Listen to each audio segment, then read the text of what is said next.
Welcome, everybody. I'm Boob here with a special guest, and we match. Look at that. That was on accident. We had no plan on that one. Look at that. And it's the Jirachy, everybody. You've seen them. You've seen them here on Fight Night. You've seen them all over the place in TFT, especially in OCE. And here they are today with me, the Jirachy. How are you feeling today? I'm doing great. This is my first cast over in NA, and I'm really excited for this. And we did not see each other's cams before this. This pink is amazing. Yeah, this is actually just synergy. But Yes. before we get too much into how much we love ourselves, let's talk about how much we love these players that are going to be participating today.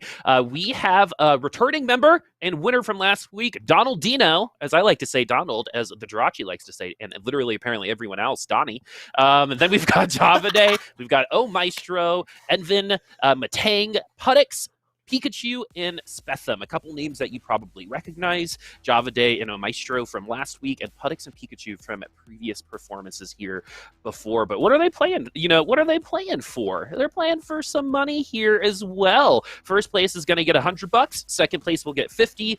Third and fourth will be 25, and that's a dinner for you and yours, or two dinners at once for you, depending on your mood. So that's what we're playing for today. And so the Jirachy, after seeing all of the players, after seeing what they're playing for your first kind of go round on this particular meta, what do you think we're going to expect today?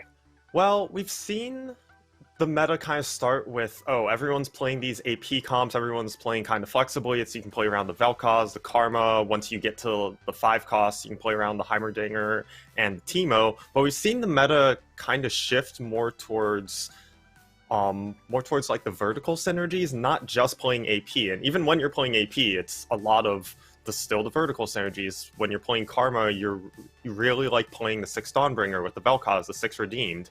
And we've seen some 6 Forgotten Draven also get thrown into the mix, and even some Aphelios, but definitely not quite as good as the Draven because it's a little bit harder to stabilize. But I think we're going to see a lot of rolling on level 7, rolling for vertical synergies, and a lot of players stabilizing there and then looking to transition into late game off of those 4-1 level 7 boards. Yesterday during Dawnbringer, those Forgotten boards did pretty well, and so did Karma. So, I mean, both can still win, and it really depends on the lobby, because when you have kind of 8 people in a vacuum, right, say you just randomly get no one who likes to reroll early, right, then all of a sudden all of our games last a lot longer than usual, and they might not, quote-unquote be meta, but they're going to be a meta for these 8 players in particular. And something that I also wanted to kind of bring up is everything that the Jirachy was saying. They're referring to the crit changes that happened last patch. And so with those crit changes, attack damage crit felt a little bit more random and less consistent, I would say, but I think people kind of just got over it. 3 or 4 days later, and combined it with some of that, jeweled gauntlet efficiency that you can get on units like Karma too. So in terms of that attack damage, we barely saw any last week outside of Draven. Is there any in Aphelios? Is there anything that might kind of like pop up to take note of? Anything that's kind of growing right now in terms of popularity? I mean, it's not so much growing, but the Yasuo has also been in the mix, and it's not so much like a full vertical synergy because you're usually playing the 4 Nightbringer, 4 Dragonslayer version rather than going for the like super stacked vertical synergy of 6 Nightbringer. But I think we're seeing a lot of these vertical synergies because of the crit changes, because there is a little bit less damage in the game from that crit nerf. You're seeing these vertical synergies that provide a bunch of damage get played to make up for that lack of damage. And so, TFT players, Jirachy, you know this probably better than a lot of us. Y'all love consistency, Yes, and predictability in a game that has some RNG in it, which is funny to me when you say it out loud. But looking at the start, we've got a bow on the Callista with 3 gold and or a Morgana. And looking at this kind of board right now, when you do get a 3 gold unit like this, are you already thinking about, what are you thinking about? Selling it? Are you thinking about trying to make it work now that we have 2 Lissandras in the pack? Like, what's your initial instinct when you get a unit in your first couple rounds here? Mostly I think about how it fits with my items, and for this Morgana, I almost think it's fine. It doesn't work the greatest. If we had more AP items, then this Morgana is definitely a keeper, because then we can play around the Coven, especially with the 2 Lissandras in shop. But, oh, we get a Rod, so it's possible that Java could play around it, but also sometimes it is just better to sell it off and buy up all the 1-cost units, because then you have a better chance of 2-starring something. Okay, so I like, you know what's really funny? I like innovating. And so something that Crone and I talk about all the time are all the really bad experiments I've done. And I've started doing some early game experiments where I save up 8 gold and then spend it before the first PvP round. Oh, God. Just to hit like level 5 beforehand. And you're just going to be poor the whole time. And it's really funny that you actually end up evening out your money with everybody else anyway, so it's not even worth it. But what I like to kind of think about here is what kind of things can we do in the early game, especially now that we got even more units on the board here, 6, 7, 8 gold worth of units with the Katarina and the Lux on the bench. Yeah, and what we were talking about with keeping the 3 gold units, this Katarina, it's so good early. It doesn't really need items. It's always going to be killing units. It's definitely something you can keep, especially with maybe being able to jam a Rabadon's on it that Puttyx could do. You definitely have options with some of these units, and maybe he's going to do that. Hey, Rabadon. Oh, he's considering it. You know, hats aren't really in style right now, so we're just gonna go ahead and put, everything comes back eventually, right? Bell bottoms, they came back. They're like right now, like the late 90s, early 2000s are coming back with like Pokemon and stuff, and maybe the hat will come back as well a little bit later on. And now that we're on this forgotten kind of start, this isn't necessarily a forgotten direction, but it definitely is looking like it could lean that way depending on what items we grab. Yeah, I feel like you can almost play Forgotten from any item start because the items are so flexible. You just need any Draven items. You can even play AP Draven. I kind of accidentally did this a couple days ago. I grabbed a Rod Draven off Carousel and then just got a bunch of AP items. Don't actually recommend doing this every single game, but the items are pretty flexible for Forgotten. You just need tank items, you need some damage items on Draven. Because the Forgotten synergy provides so much damage, you don't really need a specific item set.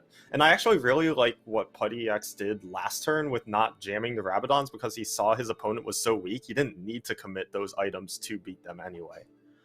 You bring up a point that I don't think anyone below plat ever actually does, which is early game scouting. And so, I think this early game scouting, like you said, provided that information that, we're probably going to lose against this Nightbringer squad. We'll probably win against this other squad. And neither of that is going to be determined on if I have a death cap on this Katarina or not. And so early game scouting is less for the Zephyrs. There's not going to be any Zephyrs, or any of that like late game itemization. It is more so for your win streaks and loss streaks, because last thing you want to do is have a game plan of lose streaking or win streaking. Like say you're open forwarding and then you run into somebody else who's also open forwarding, but you didn't know because you didn't scout, right? And so one of y'all are just going to get 8th. And so now that we're looking at this, we do have a Forgotten buff on the Forgotten units here. And early on, that's okay. But we're still keeping some other, AD carries, some other Dawnbreaker units as well. So this is just a package that we have right now. Let's see if like the polish will come around at around like 3-6. Yeah, there's a chance that Puttyx ends up going for more of an AP board and pivoting into that on 4-1. I mean, this early game, you can just kind of play whatever. You can just play whatever, and then you pivot into whatever else later. We hit the Katarina early, so might as well play around it now. Doesn't mean we have to play around it the whole game. And with 2 rods, with the Shadow Ionic slammed, wouldn't be surprised if a full pivot towards an AP direction comes later. Yeah, maybe in Invoker comp with Teemo or Karma. We have good items for it.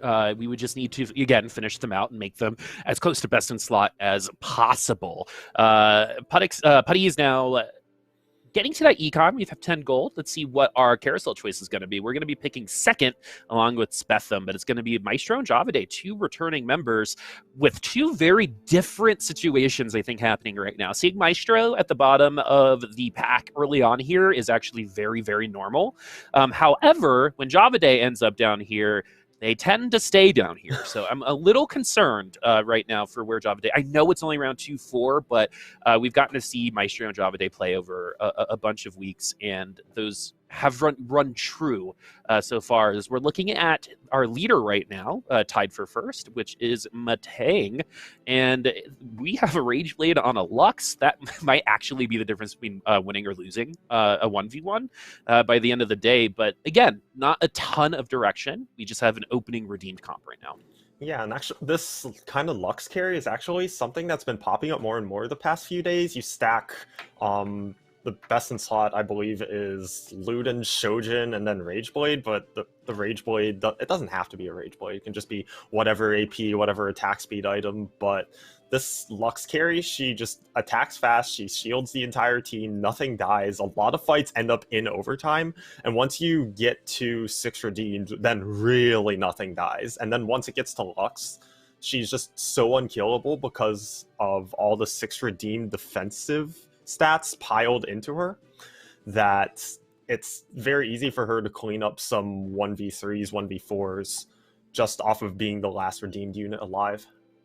Yeah, this is actually a really important win for vMetang if they're able to get it, and they aren't. That is no extra interest now for that win streak. So a lot of vMetang's plans right now have probably just changed. We have to take a little bit of a different direction because instead of being, closer to 20 gold, we are at 17 and need to wait an entire other round for that to happen. And going back to that Lux, we're getting some Mystics, and we're going to keep Nightbringers / Yasuo open as well. Like we saw Lux last week, like a quarter of an auto attack away from winning a 1v1 against a fully stacked tier 2 Yasuo. So like it is definitely possible. That cannon that she launches after her ult is nutty strong, especially after all those redeemed traits come back towards her to get a new auto attack and more power going through. Plus, with all that extra power, the shield just on herself is going to be enough to survive a couple ultimates. So, and we're looking at some options now. I don't know if you got any hints there in terms of a stylistic UI. But as of right now, this Lux is looking pretty good. I mean, I think they faced the one board that might have been able to beat that, unfortunately, at that moment in time. And vMetang definitely has options. Once he sees that Yasuo, he can definitely look to pivot towards that later. He has the Runans on his bench. Isn't going to slam it yet, just to keep his options open. But the Rageblade, not the greatest Yasuo item, but definitely serviceable. He could go in that direction. He could still go in the Lux direction. It's so nice having all these open options because you can kind of look around the lobby, see what everyone else is playing, and try and go towards a direction you know is going to be uncontested. And it's totally cool sometimes if you need to win streak, like to go with the mid-tier option, right? Like it's not guaranteed that you're going to be able to best in slot, especially with all like the new loaded dice and stuff that you can get in your late game armories where you might only get offered one item, right? In those late game armories and have to just deal with it. But sometimes it's good to just take your mid game item, let it go through mid game, and try to find your power elsewhere when we do hit that late game. So yeah, slam that Rageblade if you're hemorrhaging HP. Are we getting what I mean? A reroll Vladimir? Hold on, I'm sorry to cut you off. I think we're getting a reroll Vladimir from Pikachu 100% getting roll Vladimir, and this comp got second last week. In one of our lobbies. So, I mean, totally a legitimate build, not even a meme comp anymore. Like, this top forward every time we saw it last week.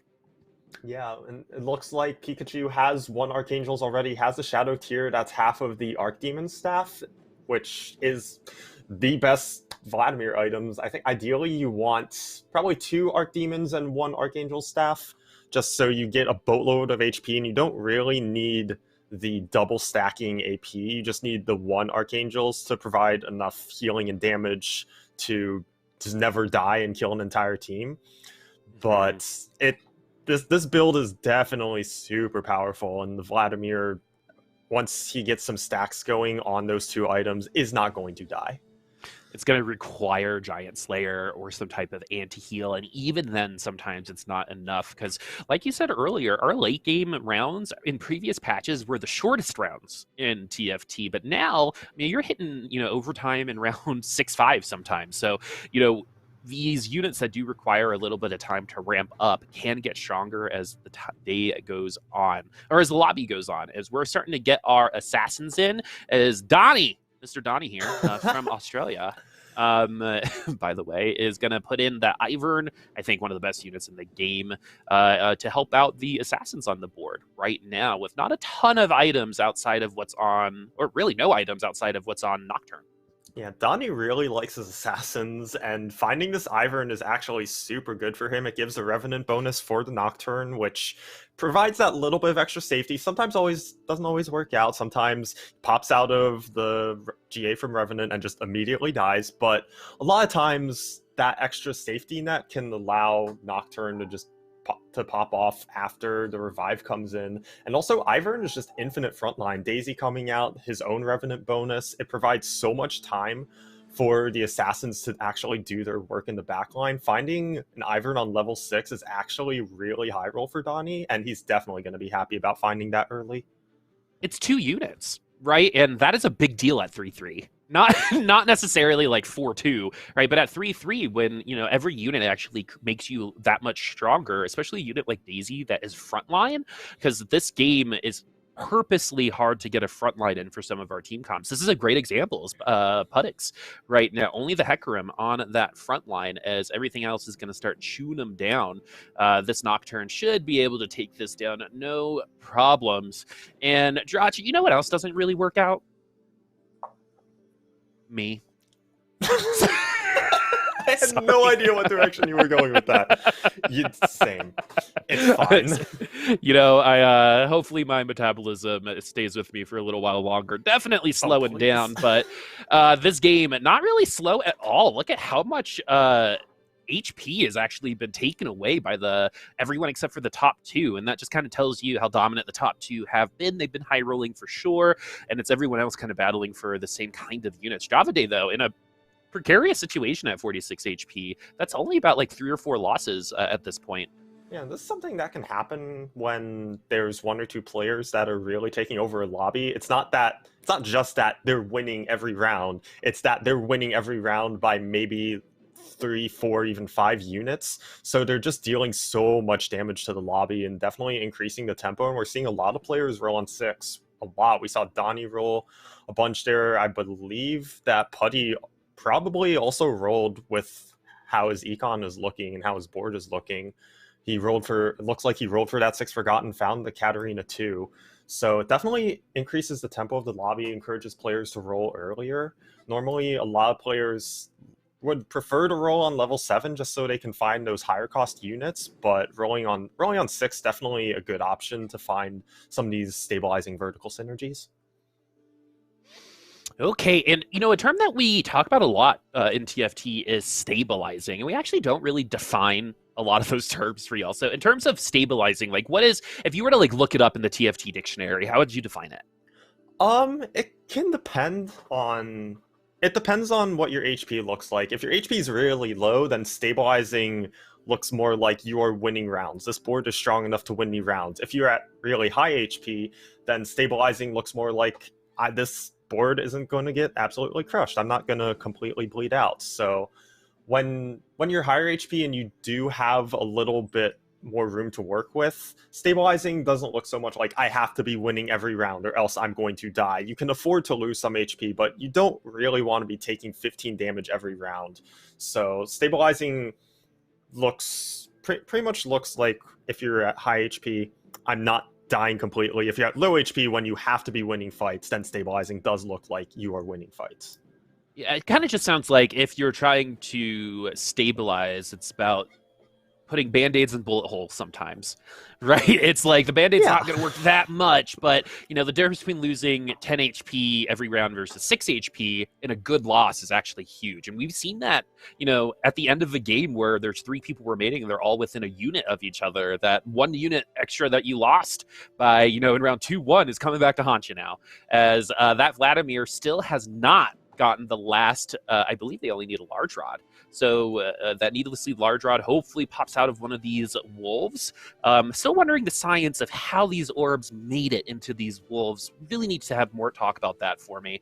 But other than that, this Forgotten comp is looking okay right now. We have the Bloodthirster for the future Draven, but do you have to put the initial power on the Draven, especially if, say, we don't get any attack damage items during this Wolf round? Yeah, not even. Like, Putty already has the Jewel Gauntlet on the Katarina. The Katarina, not the greatest carry in Forgotten. Draven is definitely better, but definitely works for the mid game, and maybe eventually we can get out as Katarina, try and get some of these items onto maybe the Ryze, especially with a blue buff and a double Nikos now popping out of these orbs. Blue buff is Ryze's best item. It allows him to instacast, and with his low mana, even if it's not a shadow blue, that's a huge upgrade. Even the non-shadow blue buff can allow him to just chain cast and just stun enemy teams repeatedly. And we are one Katarina off of Cat 3, and I was just talking about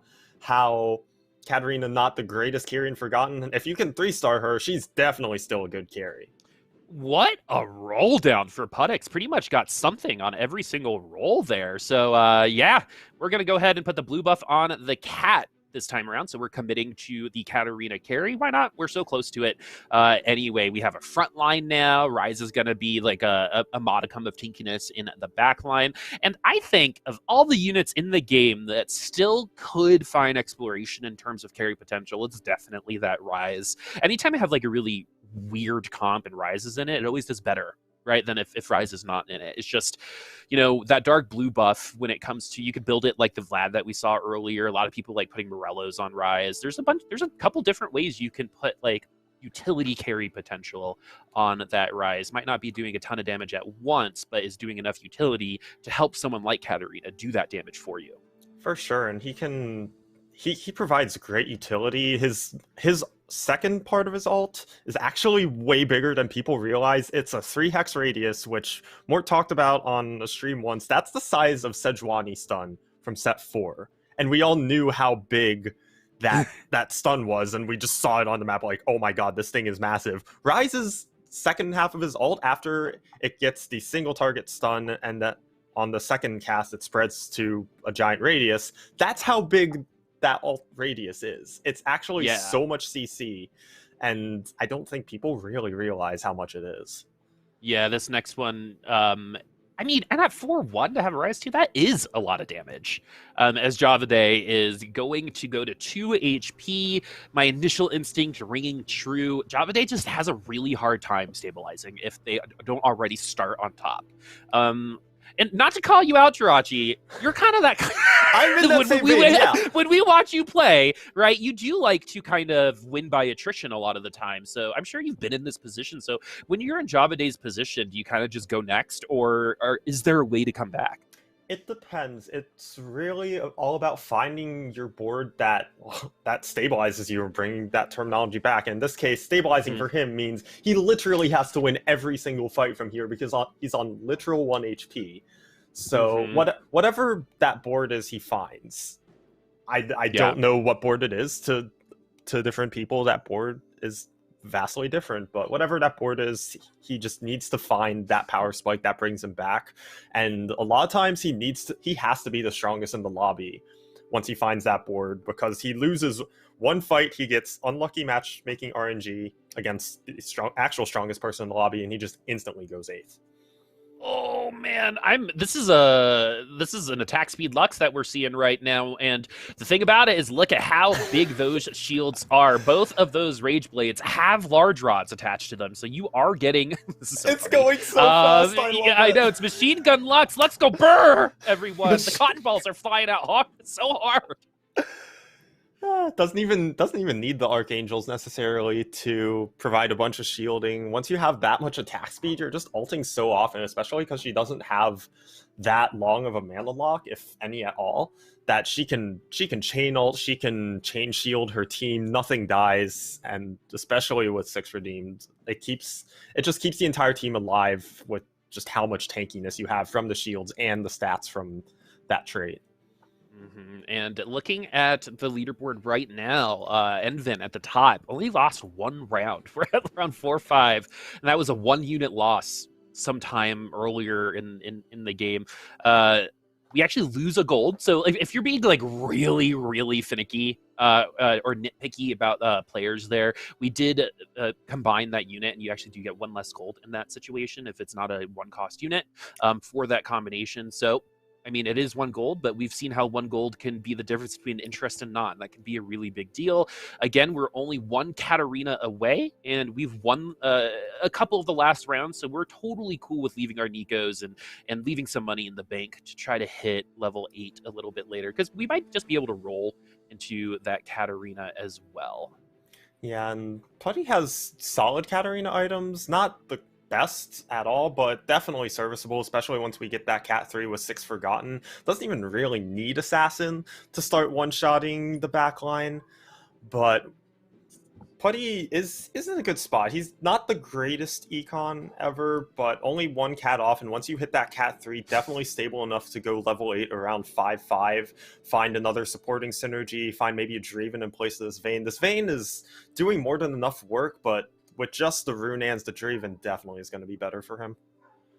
Especially going up against that Vladimir later, you might say, oh, wait, but Cat has healing reduction. It's not enough for that Vlad, especially since that Vlad, if the timing works out, will target Katarina on one of the first couple ults and probably just take her out.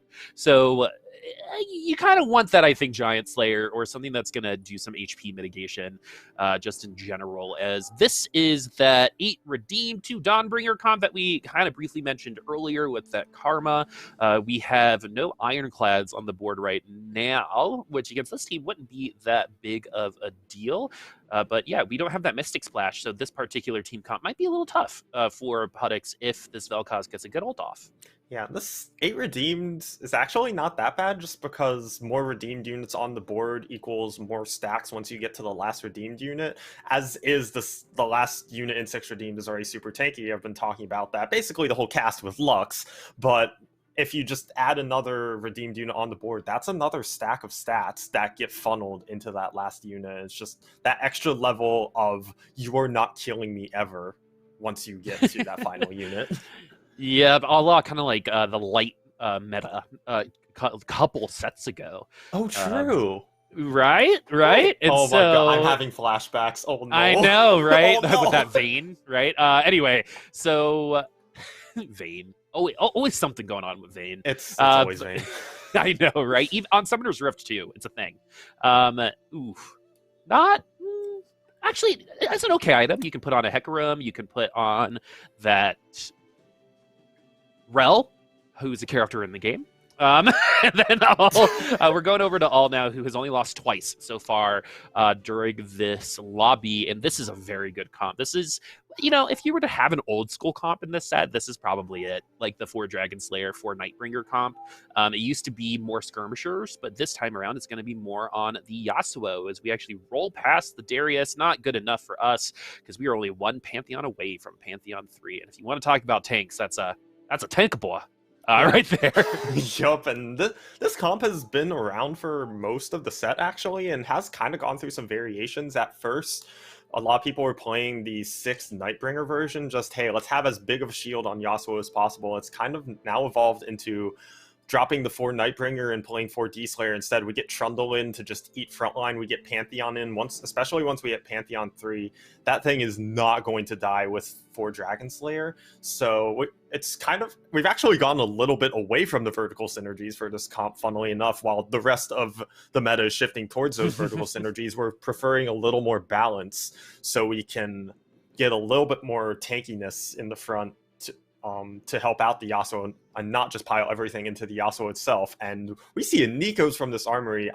I want to know what Alan Van actually does with this. He could just burn it right now on the Pantheon to help stabilize him while he goes back up and rolls for these Yasuos and Lee Sins, which is what I personally do. I'm a big fan of really aggressively using Nico's to stabilize. There's no reason to greed it out and leave it sitting on your bench. It's basically like having an item component on there. It's resources that you're not using that could make you stronger. And it looks like he might not use this Nico's for now. The greedier option is something some players go for. And especially when you're going for 3 stars, he's going for Pantheon, he's going for Lee Sin, he's going for Yasuo, and we have a Trundle in there, but we're kind of far off of that one, and we're not necessarily looking to prioritize that, he can use this Nico's to just find the last copy of the last unit he needs. Those Nightbringer shields, not enough. And honestly, this is the comp that's not really going to be helped by that Pantheon all that much, especially if that Vel'Koz is able to just rip through them. No problem. But we are one Pantheon away. We have a Nico's on the bench. Do you remember when Mort was like, if you get an early Nico's, put it on a high-cost unit and then just sell it if you want 5 gold? And the players were like, no. That's very much a thing. Like, when we all complain about Nico stars. Why we complain about Nico stars? Because you don't get early gold to really build up your econ. But Mort was like, just Nico a high cost unit, get your gold, and we're all. You know what's funny? But it's also having a Nico, so it's like. I actually listened to him, and I ended up winning that lobby, and I was afraid to do it again, just to sometimes prove him right again. Sometimes it's totally it makes correct sense because. Excuse me. If you get like a 3-cost unit in your 2/3 shop and you Nico it to make 10 gold, you get to hold 3 extra gold worth of units, and those 3 extra gold, maybe it allows you to hold 2 extra pairs. That can be the difference in having good board strength and not having a board at all. Exactly. And right now we've got number 1 going up against Donnie, our returning champion. Actually, the only one from last week that could potentially be in the top 4 that has returned, going up against this assassin comp. And it's going to be those assassins that take the dub again, as Alan in his van needing a little bit of gas right now. Yeah, the Pantheon 3 super tanky, but a lot of the comps in this lobby actually. The Pantheon doesn't help that much. It definitely helps against like the Draven, where if you get the Draven stuck on the Pantheon 3, that Pantheon is not going to die ever. But with the Karma, with so much AoE that can get around the Pantheon, with the Assassins that can just jump straight past the Pantheon and target whatever else they want, that super tank in the front line isn't quite doing enough right now, and Alan Van definitely needs to find these other units in order to really come online and take this lobby. Interesting. Not really a ton that you can do with that IE in that point in time. You probably are going to put it on the Panth because it is your tier 3 unit. It's not bad on Pantheon either, because his ult scales off of AD, and because it's coded as an auto attack, so it can't crit. So you put the IE on him, he's already got a bunch of AD because he's 3-star, because the 3-stars naturally just get a giant pile of attack damage. That plus he gets an auto attack buff. Plus his scaling off of his ult, off of being 3-star, there's just so much damage. You can see it just melting. I can't even tell what unit that is, but it is melting Putty's team right now. But the Cat 3 does so much work, especially with 6 Forgotten. Oh man, and Panth is now in that weird situation where your kind of tank is now 30% of your damage, because you're right, that ult is going to be able to take somebody down, but is it going to be enough to kind of open up the road for this Yasuo to kind of come down as like the king of victories, right? Because Pantheon is going to do something, but Yasuo is going to bring you the win. So are we going to be able to bring that win to Alan in his van, especially with Puttyx, potentially having better candy in his van? I'm sorry. Yeah, once Alan Van finds this Yasuo 3, definitely going to come online, and a lot of times Yasuo players will only 3-star to Yasuo, or they won't even 3-star to Yasuo, they'll just skip trying to 3-star and push to level 8 and play for top 4 that way. But Alan Van on his way to having 3-star units, and if he finds all of these with these Yasuo items, definitely good enough to win the lobby once he hits everything, because there's just so much board strength all across the board with so many 3-stars. Dude, this Lux is cracking me up. Jeez. Oh my goodness. Look at that damage too. Not anything, and we got some healing. So we've got the Hextech Gunblade of Immortality that time around. With that attack speed, that Lux is going to be healing a lot of people. And we do upgrade that Diana, who I think is more of a tank and CC utilizer for the back line, not really going to be doing a ton of assassination kills like a Yasuo is going to be doing, but is going to be really helpful when it comes to delaying the departure of your opponent's victory long enough so your Yasuo and your Pantheon can start getting ramped up. Yeah, although I have seen Yasuo from Orb, not bad. I have seen Diana's one-shot entire backlines once the or if you get Assassin in and she happens to crit on her ult, then the entire backline disappears because of 4 Dragon Slayer providing so much damage, and we are now 1 Yasuo off, and that's definitely time for Alan Van to go. We have an ecos, so we either can greed it out. We have you actually very, very impressed with how Alan has used their HP as economy during this particular section of the game, because losing 4 games in a row might seem like a really bad or upsetting thing, but now that we have that Yasuo 3, it's very obvious that we were biding our time, for example, right? But if there's a unit that really just ballers that Yasuo, it's definitely Kindred. But Yasuo makes it into the corner, gets rid of the Vel'Koz. Spetham is going to survive, and it's going to be Donnie, our top 3 from last week, all finishing in the bottom 4 of this week. That's a pretty big deal. That means it's anyone's game. Anyone can be coming back after this, as we have another Vel'Koz trying to rip through an Ironclad, and it's going to be Puttyx taking the L. Man, this is pretty close. Remember how far ahead the top 2 players were not too long ago, but now we're looking at our 4th place player, and it's going to be another Vel'Koz comp with Redeemed Karma. Ooh, and this is a lot of backline damage for Spetham right now. You have these are 3 of the AP carries that a lot of comps you only end up having 1, maybe 2 if you're lucky, and now we have Heimer 2, which even without AP items, does an incredible amount of damage. A Redeemed Karma and a Vel'Koz, like, as long as these carries have the time to get all their damage off, this is a lot of pain coming in. If they're able to break through those shields from that Lux, because eventually that Lux will... The shields are just going to be permanently a part of their HP, and with that Rel lasting a lot longer than I think they should have, getting a lot more value out of that than anticipated, this still isn't over. Lux is so funny. Yeah, Machine Gun Lux, we got to name this real quick, as I think it's going to win. Yep, Machine Gun Lux is going to take down... What an awful way to lose. By the way, in that way, Lux is so much AP. Oh my god! All right, it's Alan versus vMetang, and it is a redeemed comp versus the Dragon Slayer comp. So this thematically is totally working. But we also have a Garen 2 in the front line. That's going to be really helpful. If anyone is going to be able to take down these frontline units, it's going to definitely be this Garen helping out with some of that shred, along with the fact that you're probably going to be healing up that Rel for a potential second ult too. Yeah. This is a little trick I picked up using. You actually use W to, like, you port the units back to your bench, and then they port back onto your board, and you can actually use that to do a really quick side swap. You can only do it from right to left because of how the units get put onto the board from the bench when you use that. But even with the fancy tricks, this Yasuo 3 is just way too much. True damage. Right? Yep. That's all it. That's all it you have a boatload of defensive stats from the redeemed. Guess what? Yasuo don't care about any of that because he does true damage. Exactly. And what does true damage do? It infinitely scales. It does not care about what you're wearing or what your personality is like or what you did yesterday. That true damage is going to try to take you down pretty quickly, and that wasn't even close. So yeah, this is definitely going to be Alan's game to lose, and Alan was leading pole to pole too. That's pretty tough in TFT.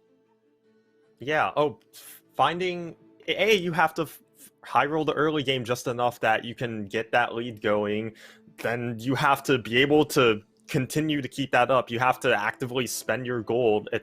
If you're trying to just get your early lead and then sack all the way to level 8, there's a good chance you're going to fall down at some point. But I love this style of finding an early lead and then just keeping it going and not letting up. It's probably the most consistent way to play the game, as once you find that early advantage and you can just snowball off it, it's very, very consistent to climbing and getting your top 4, and sometimes it can result in getting a first, like it looks like Alan Van this year with the Yas 3.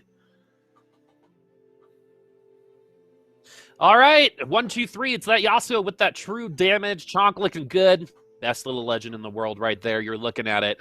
Oh, man, those are some body goals, let me tell you. But now, with that chunk, but we have our first lobby in the bag. And Jirachy, how are you kind of feeling everything? Everything kind of going according to plan, you think? Yeah, I mean, Yasuo won the lobby. Once a Yasuo gets going, it's probably the strongest comp in the game. You have that 3-star Yasuo with the true damage, even in a meta with these vertical synergies with a lot of defenses. Like we said, the true damage does not care about any of that. So once you find the Yasuo 3, it's very easy to get that first. And I love what Alan Van actually did there on his level, the last level 7 roll down. He had that Nico's on bench, was finding that Yasuo's also had the Lee Sin as an option, but instead of rolling deeper to try and also find that Lee Sin 3, I see some players do that, try and go for all the 3 stars instead of going for level 8. He opted to just use the Nico's on the Yasuo once he saw he wasn't getting any more Lee Sins, then go level 8, put in that Ryze, get that consistent power spike rather than rolling down and maybe missing the Lee Sin 3. So that finding that consistent power spike and finding that Yas 3 able to just start hitting the lobby for a bunch of damage immediately and securing that first. All right, and so let's take a look at the scores to see where we ended up there. We've got Alan and his van at 10 points. We got vMetang at 8, Puttyx 7, spetham at 6, Donnie at 4, Omaestro at 3, Pikachu at 2, and Javaday at 1. We did get a little bit of information. Javaday is one-tricking a comp today, which is a 1st or 8th comp, and unfortunately, we got 8th that first time. Maybe our luck will turn around in this next lobby, as Javaday is on their 3rd week back. I believe Maestro is on their 4th week back too, and Maestro having a little bit of a tougher time in that lobby, finishing in 5th, I believe. Usually plays pretty flexibly in the early game, but it seems like people kind of got their comps moderately early this time around, especially with the top 2 players kind of rushing the game a little bit based on how dominant they were in the early game. Yeah, and even with that flex play, sometimes you just don't quite hit enough of what you need in order to find that board that stabilizes you just enough to maybe bleed to a 3rd or a 4th. But a lot of times doing that flex play, unless you play it really badly and you're absurdly low rolling, you're going to avoid 8ths a lot of the time. So I think Omaestro, we didn't get to see him much, but depending on how he felt his game went, that 6th might actually not be so bad. And a lot of times in TFT, you just want to avoid 8ths at all costs. So as long as you're doing that, I feel like, especially this early where there's still 3 games left, these players can still make up points if they're in the bottom 4. There's time to bring it back, and avoiding 8th there puts you in a much better spot than if you're unfortunately Javaday, who did get 8th and only has that 1 point and now has a lot of ground to make up. Yeah, I don't want y'all to give up hope, though. We've had people win getting 8th in the last or first lobby, too.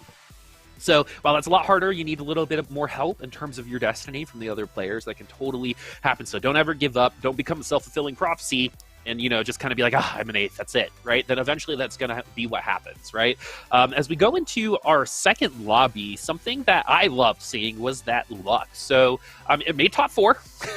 Yeah, and it's obviously something that is viable in certain situations. Do you think that was because there weren't that many attack damage comps? Because even then, I don't really see a Draven cutting through a fully stacked Lux like we saw that last time around, because we didn't even see a Draven. It was a cat carry on that Forgotten comp. Yeah, especially with the cat carry, the Lux is tanky enough with those shields that it's hard for even the cat 3 to cut through that Lux. So the Draven might have a little bit more success, just not so much cutting through Lux, but cutting through the front line, unless you get like 2 or 3 Ironclad in, then it definitely gets harder. But the Draven, that more consistent damage rather than the burst of the cat. If your burst doesn't 1 or 2 shot, then it's not really all that useful, especially with those shields. Like the Lux takes a cattle, doesn't die, shields herself, takes another cattle, and just put that on loop, and the Lux just does not die. So that super consistent damage should fare better against those redeemed comps, but we'll see how it works out. Nothing but a flesh wound when it comes to that. Sometimes not even. Sometimes it's just a shield wound. I know, right? Sometimes it doesn't even make it to the HP, right? Because the attack speed is too much, as we have the double renewers right now to start for Maestro. This is one of my favorite openings. I think the double renewer opening is moderately flexible and can kind of go anywhere. And I like playing Yasuo and having that kind of Nightbringer kind of anchor with that Vladimir makes it an easier transition into that. But you could also potentially go that Cat Coven if you're trying to go assassins, or you can go something totally different, as this is the early game and it's up to you on how you feel today. And how you want to go against it. To some extent, because then sometimes the game is like, oh, you are playing this opener because this is all I'm going to give you in your shops. Or sometimes the game is like, oh, and by you're playing this opener, I mean, you're not really playing an opener because your shops suck. It just be like that. It'd be like that sometimes with the early game, but Omaestro finds a Nunu from Orb, hits A-Bomb immediately. 2-1 A-Bomb. This trait did get nerfed in the most recent patch, but it's still super strong early. He's not really going to be upset about finding this. Yeah, super strong early. I do think this is, like, as I said, you can go to Nightbringer pretty easily with that Vlad. This is one of those comps that I think is exponentially more difficult to come out of, because you have so much success in the early game. The kind of pivot point on when it stops working can be a little bit of a mystery sometimes. I think it's lobby dependent. Like, if your lobby is just weak, this Abomination comp is going to develop a pretty big HP lead. However, if everyone else is kind of hitting, then it's going to be a totally different story, as the Abomination actually eats a spear that gives them an extra unit victory against Puttyx there. The timing there was pretty good. And you never know, like, if we're at the end of the game and Puttyx is like, 2 HP away from a certain spot, well, no, it's because that Abomination, as I like to say, Arnold.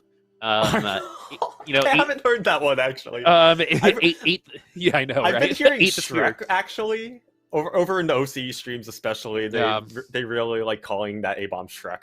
Which I just find that funny. I like the alliteration, like Alfred or Arnold, the Abomination.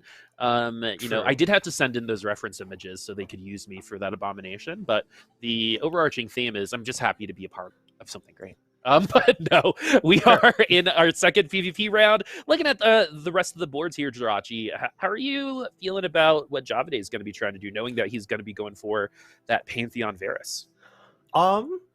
Definitely on his way there. The 2 bows is a little bit iffy. Feel like you actually don't really want that many bows in this new version of Varus, because a lot of people are going for the Spear Shojin and Jeweled Gauntlet build. And in previous Varus builds that were just focusing on Varus, you would see like, you want Rage Blade, you want a Runaan's Hurricane, so these 2 bows work a lot better. But as is, the 2 bows a little bit iffy, but it's not like you don't have options. You can go Titans, you can go ZZ Rot. You have options with these extra bows. And right now he is playing the Hellion opener, which is losing, and I feel like it's kind of because the Hellion opener has fallen off. It's the Kennen nerfs really hit it, because the Kennen was the key unit in that comp. The Kennen providing so much frontline because of how much CC it has. That ult coming out later hurts the comp, especially at all 1 stars. This just doesn't do enough as an opener. Did Javaday just pre-level there? Yes. Yes. Okay. So okay. He's not making 10 anyway. So, and this happens a lot. Your natural instinct when you're not making 10 on 2-3 is, oh, we're just gonna pre-level. I only have 1 tick to put into experience to pre-level. But when you're presumably going to be on the 3 loss, looking at Putty's board, Java's not winning this. But when you're on a 3 loss, you would really like to keep that going into neutrals, into a 5 loss.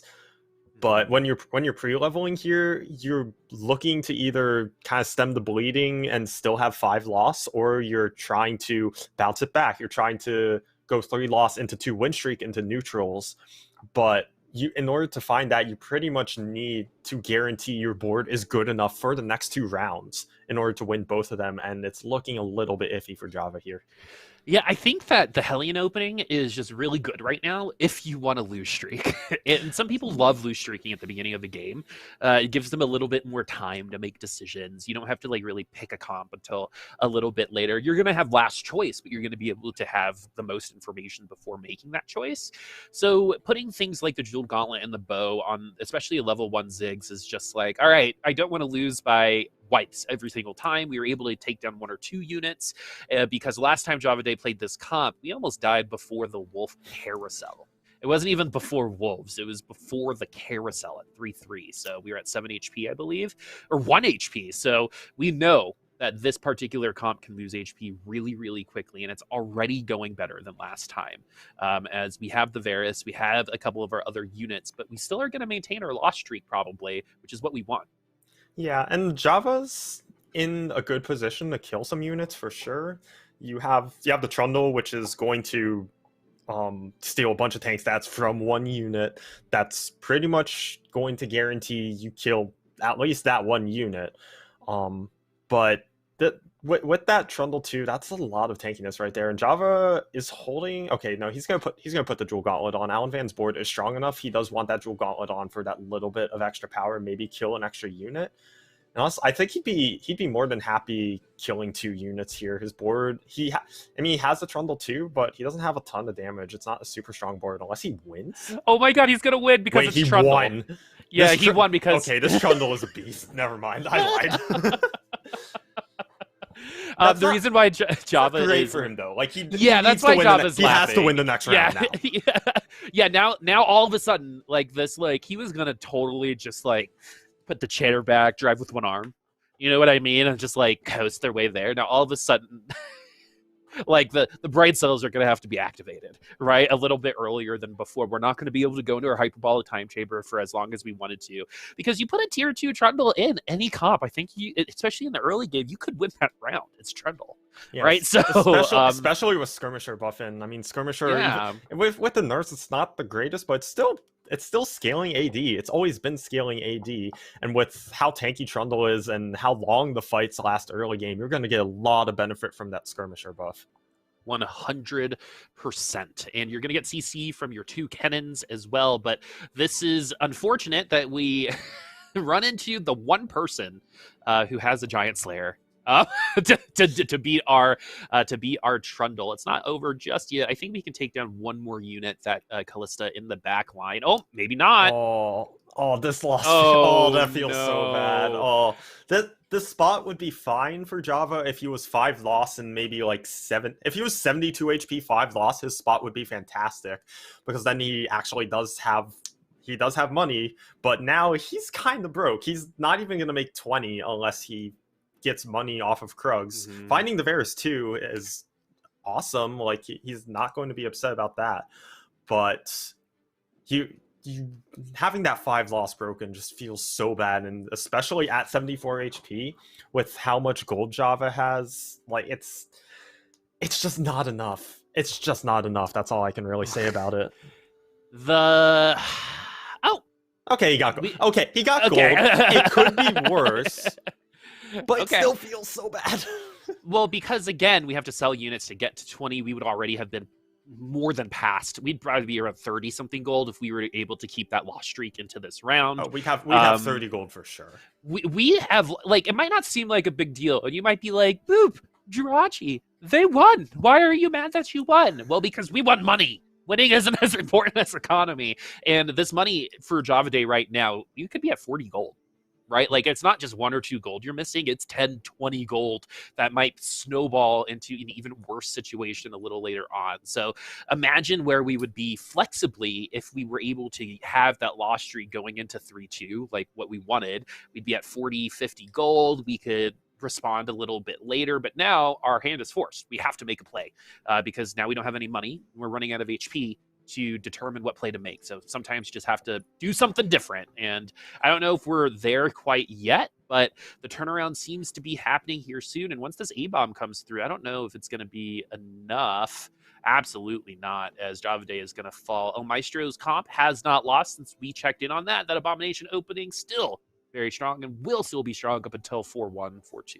And just off of winning 2-5, Java already lost 6 gold just by winning 2-5 because of how the streak money works out and the streak money into neutrals. And that 6 gold made him lose eco twice, and now he lost another 2 gold because that he would have had that loss streak still going. So he is down 10 gold already, and that 10 gold is just going to snowball. And spending gold for HP is pretty much... It's going to be worth it a lot of times, but if you're just losing gold for no reason, especially when you're down that much gold this early, you're already 10 gold. That's already one whole econ checkpoint, and that is very much going to infinitely snowball the rest of the game. I would not be surprised. I would have to go into the VOD and just keep track the whole game, but that one win could end up costing Java around 40 gold this game. I'm not even exaggerating.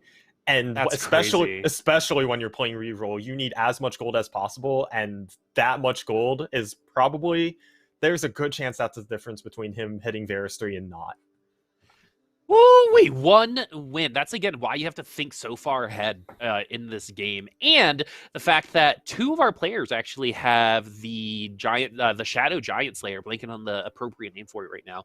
But that Shadow, because Omaestro's in first place, and we've got some tanky boys and some tanky girls and some, tanky noo-noos and some tanky, other things on the board right now. But mostly, I think, to really stop Maestro and any future Vlad comps, these Giant Slayers are going to be a big deal, particularly against this comp, against Omaestro. Like, Giant Slayer is one of those items that you don't really see the effect of until the late game, but man, can it really turn a fight around.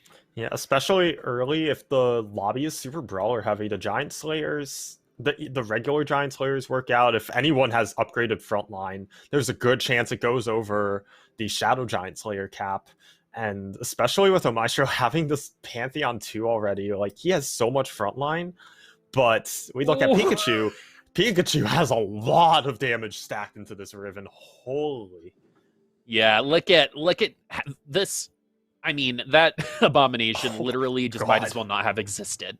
Oh, we got a unit down on one last ult with the Callista in the corner there. So, yeah, that Giant Slayer, Bloodthirster, Zeke's Riven is good. It's nutty. You wouldn't ever consider that, I think, best in slot. But for this lobby, seeing that we've got some Knights, seeing that we've got some Brawlers and Abominations, I think these 2 players with Giant Slayers right now really did the rock paper scissors situation proud, and were able to counter the top comp right now. Especially when Pikachu has a strong board, when he's on streak, like, slam the items. It's fine. Like, 80, especially with the crit nerfs, 80 doesn't really have a best in slot aside from, like, maybe Runans for Riven. But, like, you don't even need it. You just put whatever AD items on her. She has attack speed, she has lifesteal, she has damage. Just BT for lifesteal, the Shadow Zeeks for attack speed, and the Shadow GS for damage. Like, that's more than enough. It's probably not going to win a lobby unless the lobby low rolls and you hit the Riven 3. But with this HP lead that Pikachu is probably going to build up with that stacked Riven 2, definitely good enough to top 4 from here. And so we've got Spetham. Spetham.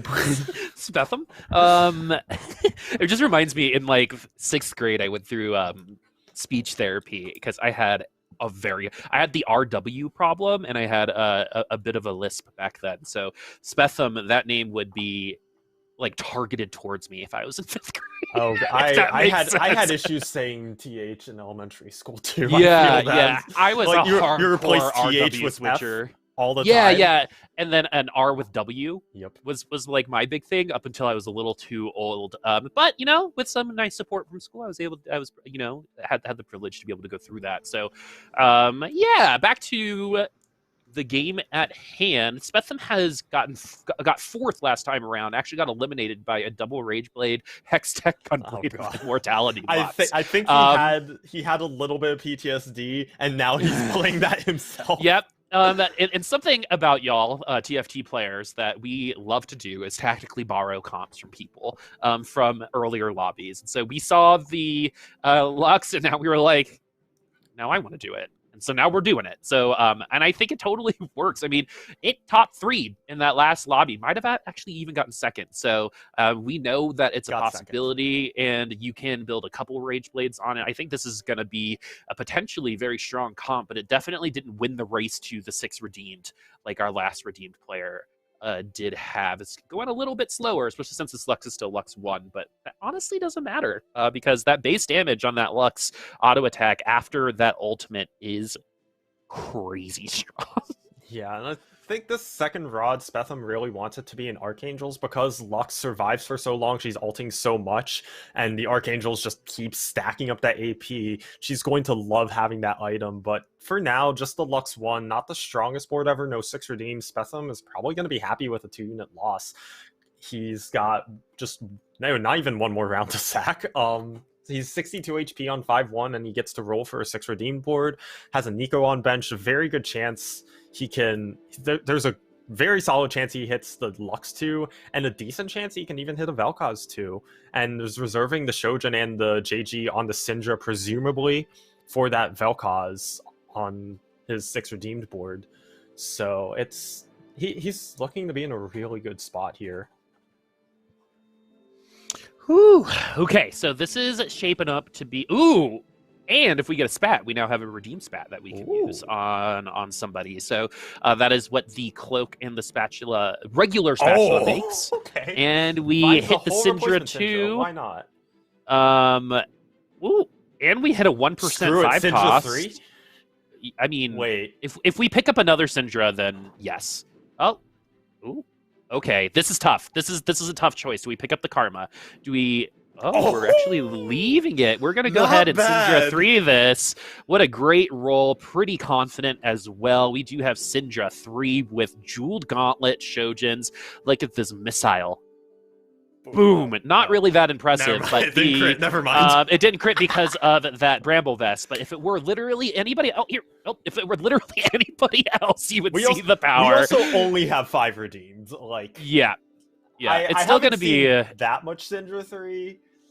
So let's see. Okay. There we go. Okay. We finally got a big one. There it is. Okay. Once it crits, Okay. Syndra, with JG Syndra, it's always been, if it crits, you do a boatload of damage. If it doesn't crit, There's throwing like a cinder block and a water balloon, right? When it comes to Syndra. And as I am reminded of this, if you are on PC and you hover your mouse over the screen, you can actually see all of our Twitches. And if you want to follow all these players on Twitch, that's a really great way to do it. Or you can go to the giantslayer Twitter and follow all of them on Twitter in our most recent Fight Night Rising post, along with all of the other really cool competitions that we do, like the Dawnbringer and Nightbringer Cup, going on into potentially that world's final hosted in China by Riot. So a lot of esports to go through and a lot more Syndra to watch here with Spetham. Yeah, I've like I said, I haven't seen Syndra 3 much because most people don't really go for it. If they're playing Redeemed, they'd much rather be playing Vel'Koz and Lux carry. So, I mean, it's a 3-star 2 cost, and once you get 6 Redeemed, it's going to do a lot of burst damage, especially with these like backline focused comps. With Syndra launching a missile into the backline, if it crits, that entire backline is just gone. So I can, I haven't seen this much, but I can totally see it working out. Yeah, and it's peel too, and I think that's something that a lot of people forget about, is there's not a ton of peel in this particular set. I mean, last set we had a Azir, which was like some of the best peel TFT had ever had, right? And this set, it's going to be more things like Syndra, who are going to protect your backline while also doing damage to their backline. Not a lot of units can do that, but this kind of bubble trouble type of situation with Syndra is particularly scary, especially if you are Donnie, who are running the same comp, but you have an early Kayle on your side, which with a Lux is going to potentially survive a lot longer than you might anticipate, or you're just going to get crit by the Syndra. This is what the Syndra we expected to do that last round, and Donnie now has to make a decision, saying that a lot of Syndras are already out of the packs. What are we going to do? Are we going to continue running this same comp that we're currently losing the race on? Yeah, I feel like he's going to get out of Syndra carry. The Syndra 3, probably going to scale into the late game. The Syndra 2, not quite so much. But Donnie's, he has AP items. He's got plenty of options, but with spetham right now, he's definitely a lot of flex play. Right now, he didn't hit the 6 redeemed, so he has to kind of live with the 3 redeemed and find whatever else. But I mean, he found Ivern 2, he found the Heimer. If you already play those 2 units, you can't play 6 redeemed. So we haven't seen a lot of flex play in the past few days on ladder, or like even in this game necessarily, or this series. But it's nice seeing a little bit of that. You don't just see, oh, me stack vertical synergy, me play 6 redeemed, me go top 4. you actually play around good units, and there's a chance he wants to go into 6 redeemed later, but we'll get there when we get there. Okay, here we go. We've got vMetang, the other Pokemon in this lobby other than you. More Pokemon. Yeah, who would win in a Pokemon battle? Not the people, but if vMetang and Jirachy were to fight at level 50, who would probably take it? Well, they're both Steel Psychics, so I don't know. I also haven't actually played Pokemon in a while. Well, now you just got to go with Jirachy then. If you proof, yeah. Jirachy wins, hands down. Yeah, there it is. Got to be confident, right? Casters are never wrong. Nope, absolutely not. Exactly. Look at that Vel'Koz ultimate. Goodness gracious. Great balls of lasers right there on that Vel'Koz. Giant Slayer going to be helping along with those Abominations too. Basically, if you have a Giant Slayer, you're going to have an advantage against those Abominations that are all losing right now at exactly the same point that we would expect them to lose. We've got Alan Van and Puttyx, who, Puttyx was in the top 4, top 3 a lot in that last lobby, but couldn't finish it out. And we've also got vMetang here, who is got that Force of Nature. So we do already have 9 units on the board. And here we go. We're going to go ahead and pivot. We're moving into Power Rangers.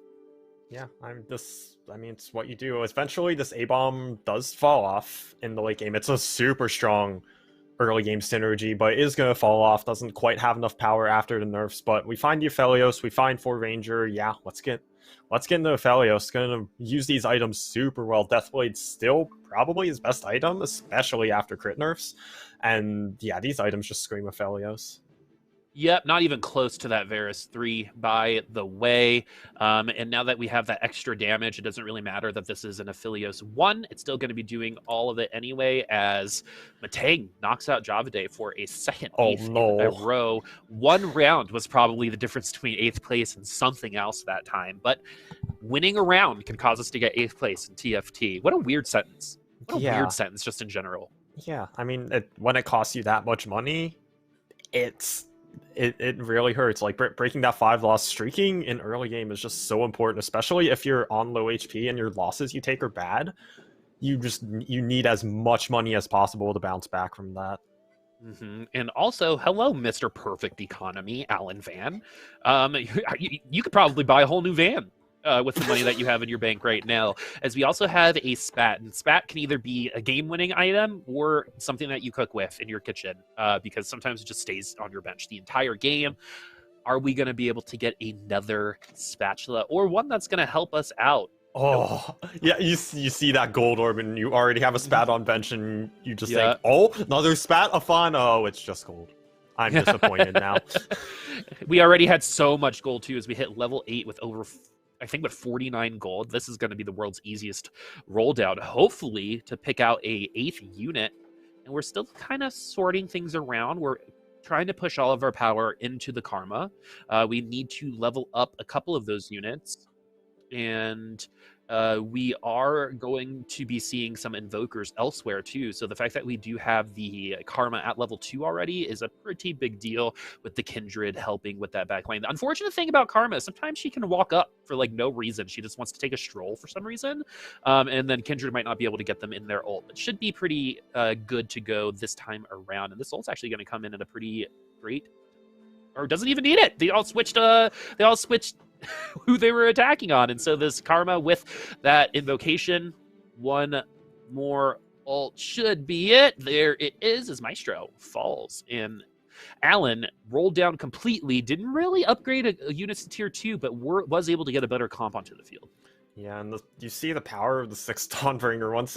Once Once a bunch of Dawnbringer units get that heal off, and once that heal goes off, all the Dawnbringer units will get that bonus damage. So once you get 5, even if once you get the 6 Dawnbringer stack of damage on Karma, she's going to hit like a truck. Even with just 1 damage item, the Rabadons, it's still a lot of damage to worry about. And you can see that last fight, she hit like an absolute truck. She hit like a van, Jirachy. we got the memes right here. Okay? I don't see the memes. They're right in front of me. Let's see how hard. Give me like 2 or 3 more casts and I'll see. I gotcha. And so with this fashionable hat. Boop got me carrying the memes of the cast. Yeah, you got it. There it is. That we have. Oh, that Draven with 1 shot on that Karma. Oh man, not a lot of people are going to be able to take that Draven down, especially with that Giant Slayer and Shadow Zeke's Herald, which is probably up there with best Shadow items in the game. Super cool item design too on that item that I really appreciate. But yeah, 1 auto attack on Karma is all it needed, and Draven took them out. Interesting targeting in that aspect, but hey, we'll take that. Yeah, the Shadow Zeeks, I don't think people realize how much damage the Shadow Zeeks actually it is. It's 80% attack speed. 2 bows is 20% attack speed. Like, if you were to just put just an RFC worth of items on Draven, you need 4 of those to get how much attack speed Shadow Zeeks is giving you. He goes zoom. Not like that Lux earlier, go burr. But okay. So all the machine guns this lobby, but also what we see these Shadow Giant Slayers. These Shadow Giant Slayers are actually great for melting the Karma because most if not all of the 2-star 4 costs go over Shadow GS cap. So yeah, you see this Vel'Koz laser just on the correct side to hit the Karma, absolutely melting it. Yeah, going actually completely through the Dawnbringer healing on some of those units too. And yeah, there is a Jeweled Gauntlet, right? But again, it's the Giant Slayer that's going to provide that consistent damage towards that front line, that folded like wet tissue paper in that particular instance, as it's going to be a Teemo versus Ivern here. And with that 1v1, the Teemo is going to go ahead and pull it out. And that's going to be it for that turret. Metang is at what a fall from grace for Metang. This lobby really tightened up though. At around 5-1, where the power differences were just not really that much easier to spot. And I like looking at our Abomination players. Metang, I believe, was one of those Abomination players, and Maestro was too. And that goes to show that you have to be able to transition your strong early game into a semblance of a late game, as one of our Abomination players wasn't able to do that. Let's see if Maestro will be able to do it for their board. Yeah, Metang got out of the A-bomb into the 1-star Vel'Koz. It's better than the A-bomb, but not the greatest. Meanwhile, Maestro was able to get into a 2-star Draven, so definitely, definitely way stronger. Or Maestro might have had the Riven. We've lost track. It's fine. But if we look at Donnie, like Donnie has the Teemo too. He has most of his board upgrade. I believe he Nico'd for this. So Teemo, I mean, it's a 2-star 5 cost. Triple AP items. This thing is going to hit like a truck. Oh, okay. That didn't crit. It hit like less of a truck than I expected. Yeah, this Draven actually staying healthy throughout the entirety of this. Apparently, I'm somehow. wrong. The casters were never okay. I was wrong. This Teemo did not hit as hard as I expected it to. Well, even with the Jeweled Gauntlet, right?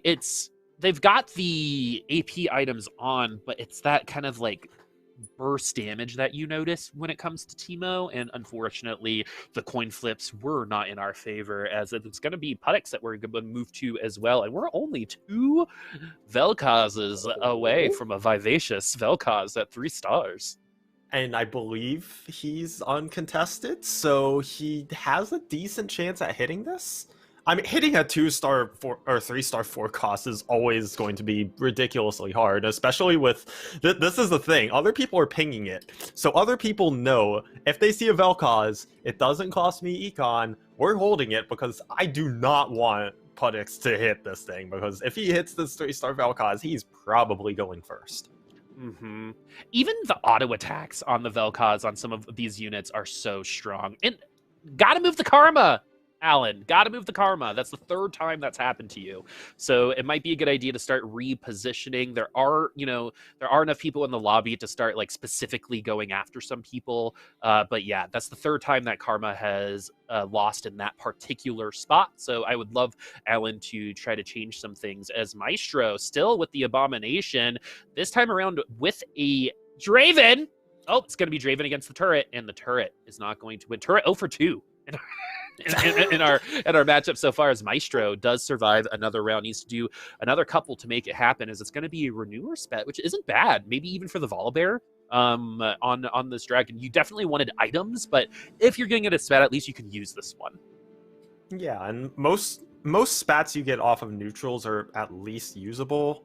I mean, the exceptions are like, oh, you have a synergy that's a 3-piece and you only have one of it on the board, and then you get a spat for you get a spat for that 1 out of 3-piece. Like, oh, you get a skirmisher spat when you randomly just have a Viego on your board. It's like, well, I can't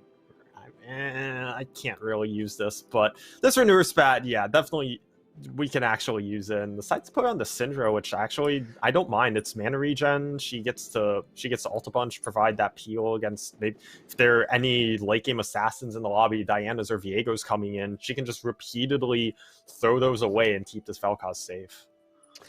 The one issue I have with it is putting it on a redeemed unit might mean that the power doesn't transfer correctly to the redeemed units that you want, but it is just one unit, and having a Syndra and Vel'Koz last, I think the difference is pretty minuscule, especially since the itemization on the Vel'Koz is so strong right now.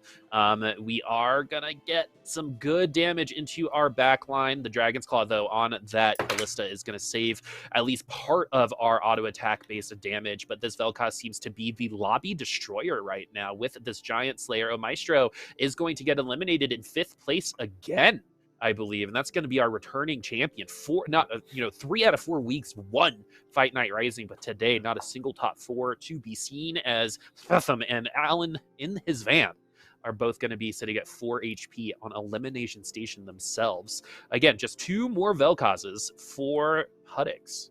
Man, that's the second game in a row all 3 returners have bot forward. Is this a recurring theme I'm missing, or is this just how it is this week? Wait, Pikachu's holding 2 Vel'Kozes. Oh no. Okay, and I believe there are 11 4-cost units in 12. the pack. It's 12. 12. Yes. So right now what you're seeing is 3, 6, 7, 8, 9 out of the 12. So there's only 3 remaining in the pack, and Putty needs 2 of them. This time, though, this gets rough unless he like finds a Vel'Koz off carousel and like hits a Nico. But this is completely correct, especially for Pikachu, who's fighting for first against spetham. If spetham hits the Vel'Koz 3, then Pikachu's chances of going first all of a sudden they don't vanish. We see even the Vel'Koz 2 taking a round off, but especially when it's against the person you're fighting pretty much directly for placements, if you can grief them, then it's 100% worth it to do. And correct. Yeah, I actually love it when people block units. Oh, we found one? Okay. There is one more in the pool. There is exactly one, and Puttyx needs to find it. And we have 51 HP. We have some time, actually. We have about 2 or 3, at least 3 rounds to try to find a Vel'Koz 3. Yeah, and if there's one off carousel, then that last Vel'Koz could appear on carousel, or if he gets a Nico's off of the Rift Herald, and there's your Vel'Koz 3 right there. Or if we get a Nico off, like if we make it all the way to 7-2 and we get an Armory and we get a Nico's off that, then that can help too. It's just one Vel'Koz, but it's not like it's impossible for him to find it. Okay, this Draven's actually going to take 2 wins, I believe.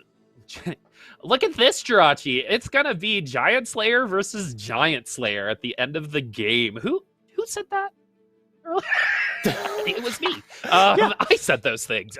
But again, I think the reason why I bring it back is if you're afraid of building Giant Slayer early, which I think a lot of people are because they don't, TFT players love maximum value, right? The Giant Slayers here were built early, right? And the breaking point on these Giant Slayers are not that big. I believe almost 80% of units at tier 2 will fall victim to that special Giant Slayer.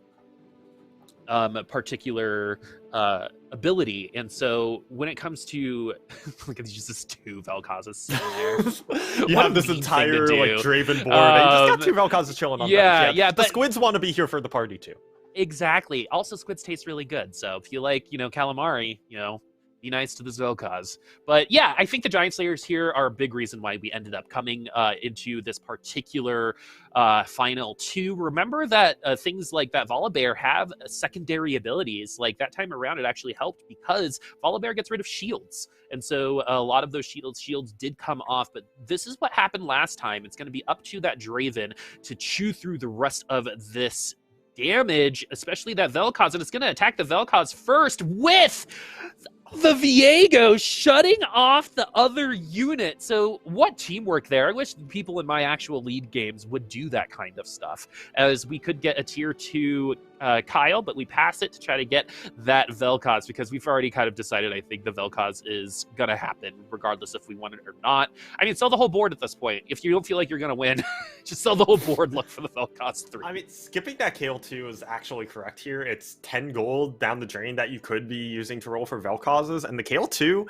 we don't have a Kale board. We don't have items for the Kale. It's actually not correct to make that and play around it right now. It's a Kale. We see 5 cost and we think, oh, big powerful unit. But in this case, it's really not, because you Kale one of those 5 costs that really needs a board around her to support it.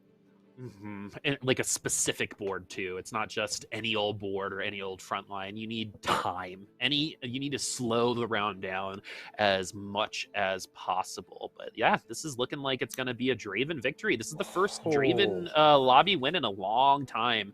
And that Renewer spat does keep that Syndra alive longer than everyone else, as we have one more round and one more chance at a Nico's to come out of Shelly. Both actually, I believe, get the same item. Oh my god. What? We're back to one more Vel'Koz. Oh my god. Oh man. So just the reason why that's funny, everybody, is that Pikachu does not need that Vel'Koz. Nope. Like, doesn't need it at all. Doesn't fit his board, never gonna play it. It's just chilling on his bench. Yeah, the dream is dead, I think, because Pikachu apparently doesn't like dreaming. Nico's? Aww.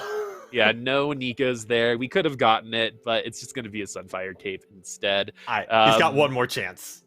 Here we go. Let's see. We're going to see the roll down. Nope, lots of Teemos. Oh, there it is! He got it! No way! That was it! That was the one Vel'Koz. Sometimes you just hit. Sometimes you just hit and you're good.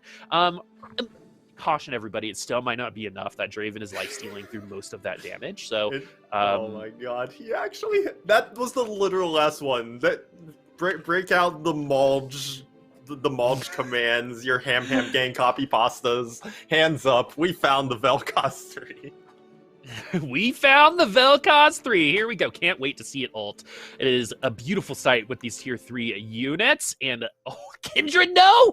Kindred, no! Kindred saves almost everybody in the back line, but it's not going to be look at all that damage for much longer. We're still going, folks, as Vel'Koz 3 has arrived. Vivacious Vel'Koz. Very vindictive right now when it comes to Pikachu. Jesus, it's a Vel'Koz 3. I have no other words. And normally with Vel'Koz, especially Vel'Koz 2, you basically have to be the correct side. You have to be opposite side of the carries. You have to get the Vel'Koz targeting the middle unit of the board. And when that laser hits the middle unit, you usually need that laser going across to the opposite side carry. But Puttyx, not even getting that. But we have Vel'Koz 3. It's just so much damage. It does not matter. Yeah, even going through this Dragon's Claw, if we get to see the ult that direction, it still doesn't matter. Yeah, like that Jesus. Dragon's Claw, it doesn't matter. Oh my god. As we get a windshield wiper situation, and this is going, man, if you ever needed one unit, right, this was going to be it, as it's going to be 1 HP versus 5 HP, 7-3. This is about as long as a TFT game can go. So that's good for Putty, because we got all that time to naturally hit the Vel'Koz. That was all natural, folks. All natural. Sure. Sure.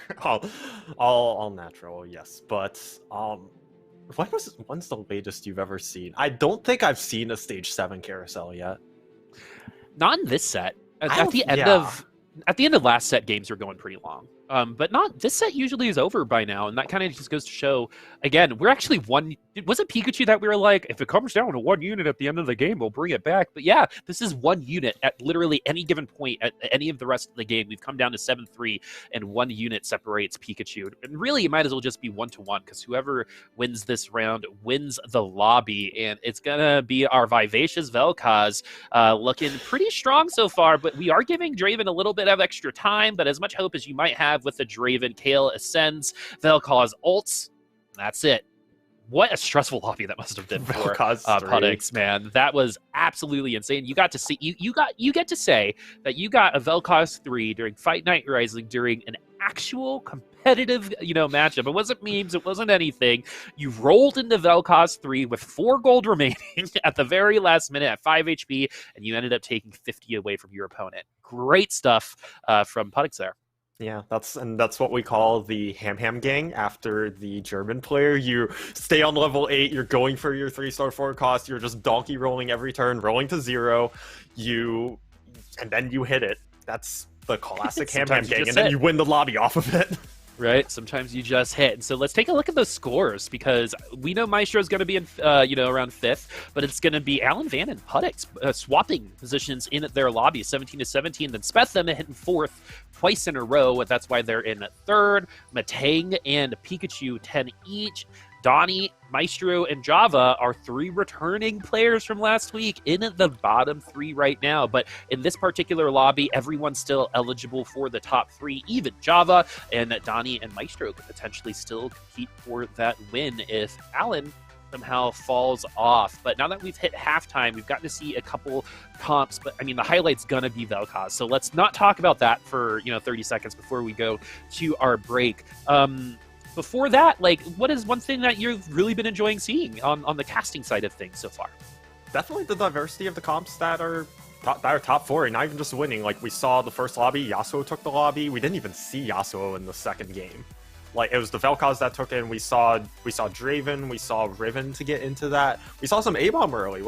It's not the most flexible patch in terms of being able to go from comp to comp, from carry to carry, because of the amount of gold you need to transition a whole board from one vertical synergy to another.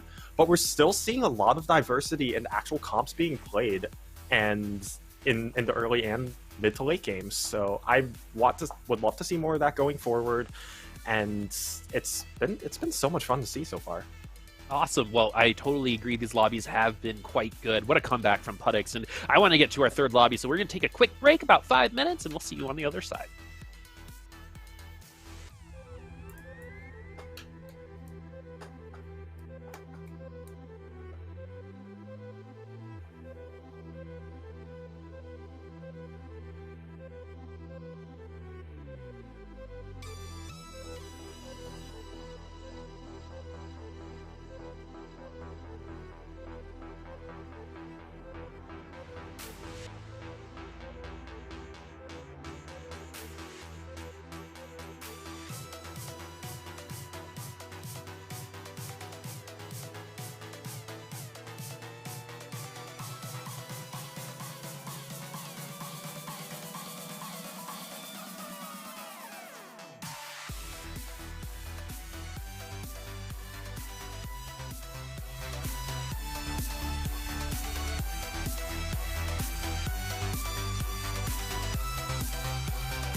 Hello, everyone, and welcome back. It's Boop and Jirachy matching, styling and profiling as well. Casting the second half here of Fight Night Rising, and just like Chad says, sometimes you gotta kiss a homie. But anyway, we've gotten two really, really great games so far. We had a Vel'Koz 3 appear. We had the Ham gang make an appearance, and we had Yasuo appear in first place in that first lobby. So let's take a look at the scores, friends, because these scores are pretty close at the top, as close as you can get, as both of our first place players swapped positions at 17 points each. We got spetham and vMetang at 12 and 10. Pikachu also at 10, running the best comp in that whole lobby, that last lobby, up until that Vel'Koz 3. Then we've got Donnie, Maestro, and Java, our returning players from last week, not really having the greatest time so far. All three players finishing in the bottom 4 so far in our lobbies today. Maestro actually having a little bit of a rough time in the early game in terms of players that we know, but it's been kind of the, Puttyx and Pikachu's show at the top of the leaderboard there, because the Vel'Koz 3 was nuts. The Vel'Koz 3 was super cool to see. It ripped right through the Dragon Claws. Like, it didn't matter who you were going to be disintegrated through that vivacious Vel'Koz. Yeah, and that Vel'Koz 2, once you hit those 2-star 4-cost carries, if you get those carries online with the board around it and you have HP to work with, you already have a good shot top 4ing. And then Puttyx got to the top 2, and then that Vel'Koz 3 was just a cherry on top. Get those 2 extra points, why not?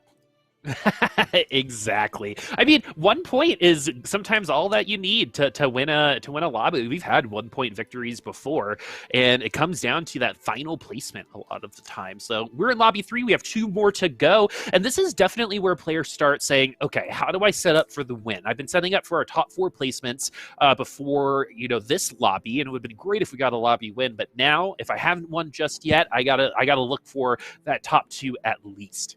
For sure, and from experience playing in tournaments, what you're playing for at this point very much depends on your current placement. If you're Java, you're looking to go 1-1 just to fight for top 4 because you're so far back, having gone 8-8. If if you're Donnie or Maestro in the bottom half, but not necessarily completely out of it, you don't have to go 1-1 to top 4, but you're definitely looking for at least a solid placement now. Like, if one of those two gets stirred, they can 100% still contend for top 3, top 4 in the last game, and then for the entire lobby. And if once you get to Alan Van and Puttyx at the top here, it's about looking at how do I either secure this top 3 so I can come back next week, or do I want to risk it for the biscuit a little, go for that first, go for that $100, because why not? And it depends on what the player's goals are. Your goal could be to go for that first, or your goal could just be, hey, I just want to come back next week. I just want another shot at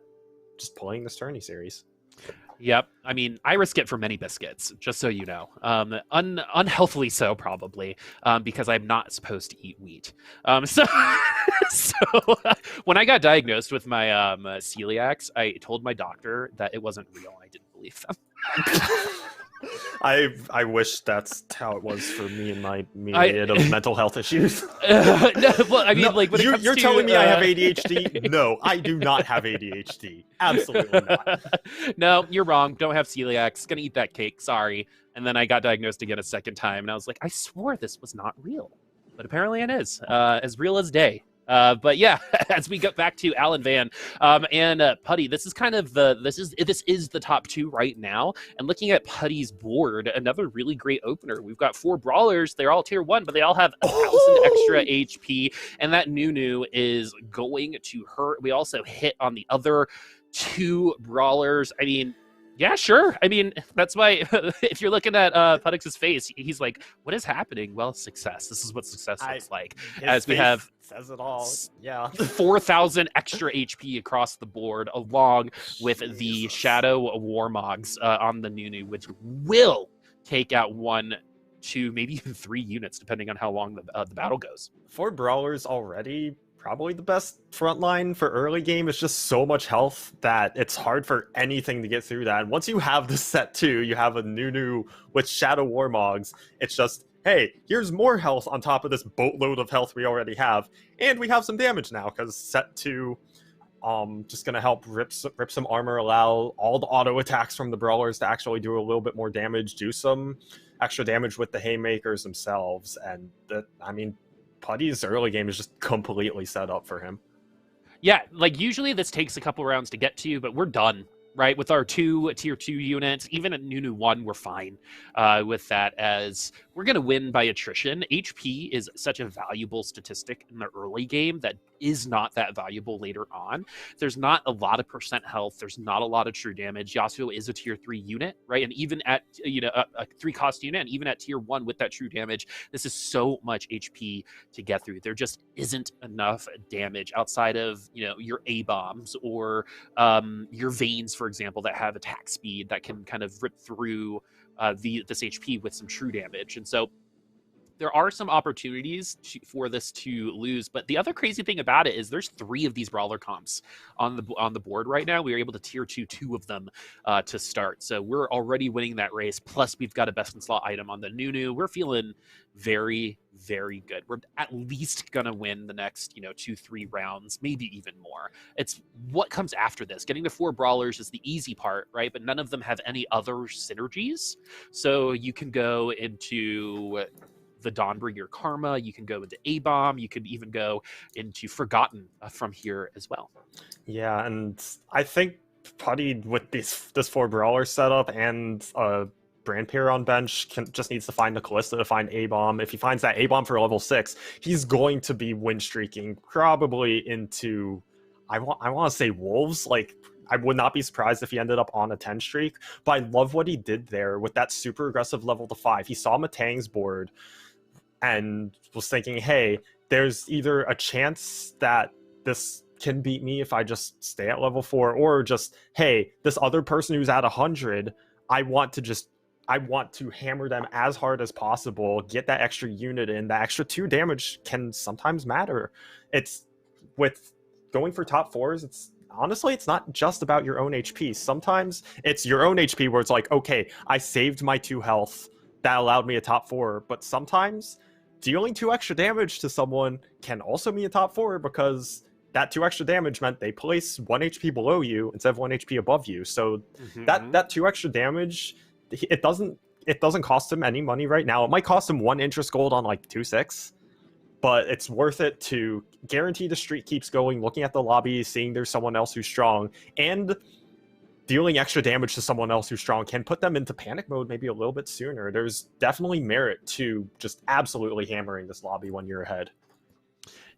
We have seen in the past a top 4 at 5-2 because some people have done just that. You know what I mean? Where they're like, oh, we have such an advantage, and I'm not really losing against anyone other than these same 2 people, right? And so everyone else just kind of falls, and then the top 3 split those remaining units and get really strong. That can definitely happen. And what Metang needs to do is kind of... You can't repeat your result from last round. Getting a second means that you're probably going to be in the running to top 3 regardless, if you don't bottom 2 twice in a row. So what we need Metang to do, what I would like to see Metang do, is play a little bit more intentionally. I think Metang can get a little dizzy sometimes when it comes to some of that decision making. Metang seems to be someone who kind of like continuously pivots. Do you know what I'm talking about? Yeah, right? Like sure. like the forever pivoter, right? Where everything is just the same power because we keep switching. That does seem to happen in the early game a lot from Metang, but we did see a little bit of it in the late game too. And now that we're here on this triple cav, triple forgotten comp with no shadow items just yet, it's going to be a bit before our Vayne gets super powered, but we do finally have a comp with enough HP in the front line to help this Vayne chew through this Pantheon and these other tankier units, as Javaday once again, hemorrhaging HP. But this time around, it's going to be Pikachu who's also following suit, which has not been the pattern so far. You know, Java is on 5 lost this time, and there's merit to pretty much every way to play the early game, like saving some HP and just banking just enough power that you have boards later. You have good board strength later in the game. There's merit to full lose streaking, saving up eco and board strength and items to really, really spike later. And what Putty went for on that aggressive 2-3 level where you're trying to just hammer the lobby early. And I mean, you've casted me on fight nights, especially in set 4. You know, like that's how I love playing the game. I love absolutely hammering the entire lobby, putting everyone under a ton of pressure. But, I watched Jirachy play twice, and I was like, "This is how they play." Yeah, wait. Okay, we have a shadow force of nature option for Metang. I don't think you go for this now because you don't really have two good extra units to put in that really like that guarantee you wins. And when you put in that Shadow Fawn, that Force of Darkness, you basically have to win, because if you lose, you're going to get absolutely wrecked, and you can die before stage 4 even comes around if you make a Force of Darkness and lose every round. So yeah, it's double damage. Definitely worth for Metang to greed out that right now, but if he finds a super powerful board later that he can splash 2 really good units into, making that Shadow Fawn has its merits. Yeah, I don't know if you noticed, but Puttyx actually leveled to 6 pretty early, as we have a Forgotten Spat with a Archangel Staff on the Syndra. So that actually is going to be doing a lot of damage. Almost one-shots the one-cost Varus there, and almost guarantees the win. If we do get another ult off, it's going to take at least 2 units down, or not, because our legs are a little too fast right now. And so each unit lives with about 200 HP. That's unfortunate. God. Varus with the fancy feet. I love it. 200 total HP is pretty much what is left. We actually had a ton of items on the bench here for Javaday too. Nothing really that goes with each other that well right now, other than this dark blue buff, but we already have so many tiers. We are a sad clown right now. Just crying for our position because, 4 tiers, it's synergistic because it has symmetry, but that's about it. Where do we invest this? I mean, I would probably take it over the bow. Yeah. You could go what? You can go Shadow Hodge Redemption, use up 2 of those tiers that way, I guess. And Redemption Pantheon is probably his best item. And the Shadow Hodge more than acceptable for Varus. Shadow Hodge, one of the really probably the most flexible item in the game right now. It works on literally every carry, but we also find a Ryze, and you know what Ryze loves? That very dark blue buff.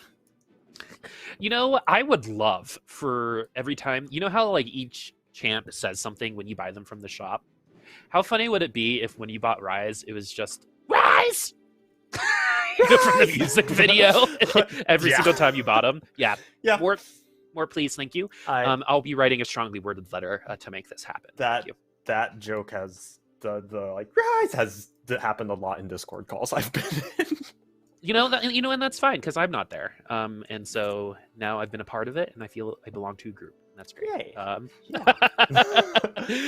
Self-deprecating humor. It's my favorite. We got this Pantheon too, and though that helps Java's frontline a lot. He only had one upgraded unit before with this Udyr, so I mean, finding any upgrade is going to be good. But honestly, finding upgraded frontline is almost better than finding upgraded backline, because no matter what star level your backline is, it doesn't matter with how much damage they can do if you don't have good frontline to buy time for them. And since now Java has the good frontline to buy time, the Varus 1's still not the greatest, but it does give that Varus more time to work with, and definitely will allow him to at least kill some units, if not maybe win some rounds here. It's not looking good this round. Yeah, the Syndra, sorry. Syndra. That sounds like Syndra. That sounds like it sounds like Karen. It's like Sandra's like offshoot Karen. I'm not like sure exactly how it's offshoot Aunt Karen, Sandra. But somehow it's offshoot Karen. They're sisters, Sandra and Karen. But no, Syndra, they're actually with some good synergy with that Ryze. Throws the unit towards the group, and Ryze is able, remember, to take that 3 hex stun onto everybody else.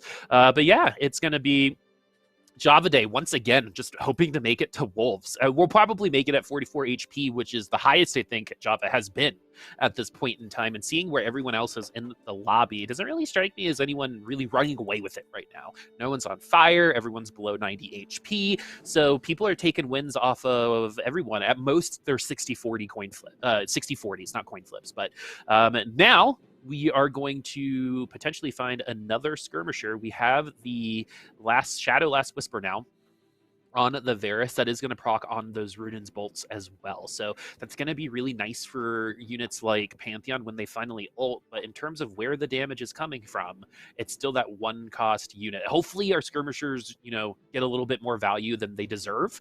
But if we do end up winning a round, it'll probably be because of some pretty good targeting onto the Pantheon while they're ulting, while the rest of the team starts trying to burst them down. But we have an Abomination to deal with to potentially lose or win out on this round. Not a ton of damage on that Syndra ult. Yeah, and we've talked a little about Java hard forcing this Pantheon Varus comp, and it's the hard forcing can be pretty risky in the tournament setting, but sometimes it is the way to go. Because there's such a small sample size anyway, you just roll the dice, you see how it goes, and if you happen to get 4 good high roll games for this comp, then you can run away with a lobby that way. It's not working out for Java quite that well this time around, but just because it's not working out doesn't mean there's not merit to hard forcing. Like, I've gone into tournaments and with the mindset, I'm hard forcing this comp. In Dawnbringer Cup, I played 13 LeBlanc games. After day 1, I exclusively played LeBlanc. Like, what'd I do? Like, fourth on day 3? Like, not the best result, but it was still a good result because things just happened to work out, and there's merit to it, and Java is just committing to this plan, and it's not working out currently. Hey, but we'll see where it goes. I don't know, Java's current dating status, but that man's not afraid of commitment. So, if that's gonna help at all, then there you go, man. I got you back. But the overarching theme here in this particular lobby is evenness, right? Even at 41, 31, 52, you kind of expect that to be really low at this point in time, but it's pretty much par for the course as we go to first place, which was Donnie, our defending champion, as we see some of our first Jaxes on the board. Hasn't really shown up since that huge nerf, even got a little bit of love in that last patch. We have a blue buff on a Yasuo, dark blue buff on a Yasuo, which is interesting. Probably it means that we're not going to keep that Yasuo around for longer, because if we dark blue buff him, then he might get trapped in his ultimate, and that's not actually what you want. I feel like, okay, especially off this Draven, I think Donnie wants to full pivot to Forgotten, because these items actually just scream Forgotten. They don't really scream like Riven Yasuo. It's what we have right now. It's the strongest board off the units, but as we find two Dravens, he could totally look to pivot into more of a Forgotten board. We're kind of far off now. We need to get there, but just off the items, that looks like our direction we're going to. Mm-hmm. We have good units now. I think the Dawnbringers, or sorry, the Dawnbringers on the Riven and the Nidalee could potentially take out some units that they otherwise might not have, as we see another Giant Slayer. Last week, I believe everyone who won a lobby built a Giant Slayer, so that was definitely the item of the week, and has already shown really great value so far today, as the Trundle ult onto the Nunu actually keeps it from eating him, and then the Giant Slayer along with the Abomination is going to take down Puttyx, and that opening brawler start, because it was so contested, it doesn't advance past where we last saw it. Yeah, and the Giant Slayer is, I feel like it's an item that flies under the radar for a lot of people, even though it's actually, even with the slight nerfs it got at the start of the set, it's still such a good item, just because of all the 3-stars we see running around.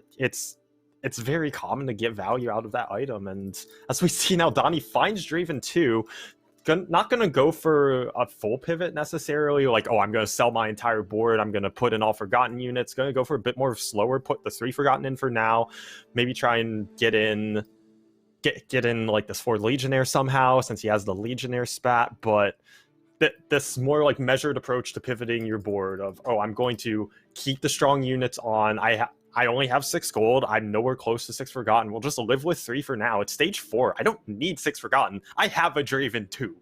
I have more than enough power on my board. I don't have to live with these vertical synergies, even if he's going to want to get to them later. Mm-hmm. And I know I've been belaboring on, it's obviously my favorite item, the Giant Slayer. but and it's not because I work for them. But no, I think Giant Slayer, we love you. And what Crone was saying about the item last time was that even he didn't realize how strong it could be until he casted a game of it, right? Where he got to kind of like observe how it worked on a huge macro scale. And it's just so good in this particular lobby, right? I don't know about the, I'm not going to say bring Giant Slayers into all of your ladder games, because ladder games can look a little different than this. But in the end, right, with these Abomination players, with the Brawlers, 3 people starting Brawlers, a Giant Slayer, in my opinion, is actually a little bit of an easy slam compared to other times you might slam it down. But looking at this particular board, we have those Dawnbringers again. No second Invoker just yet, but we do have some good items to go on to this A-Bomb 3 when it does pop out. But that is a Draven 2 on Maestro's board already at 4-3.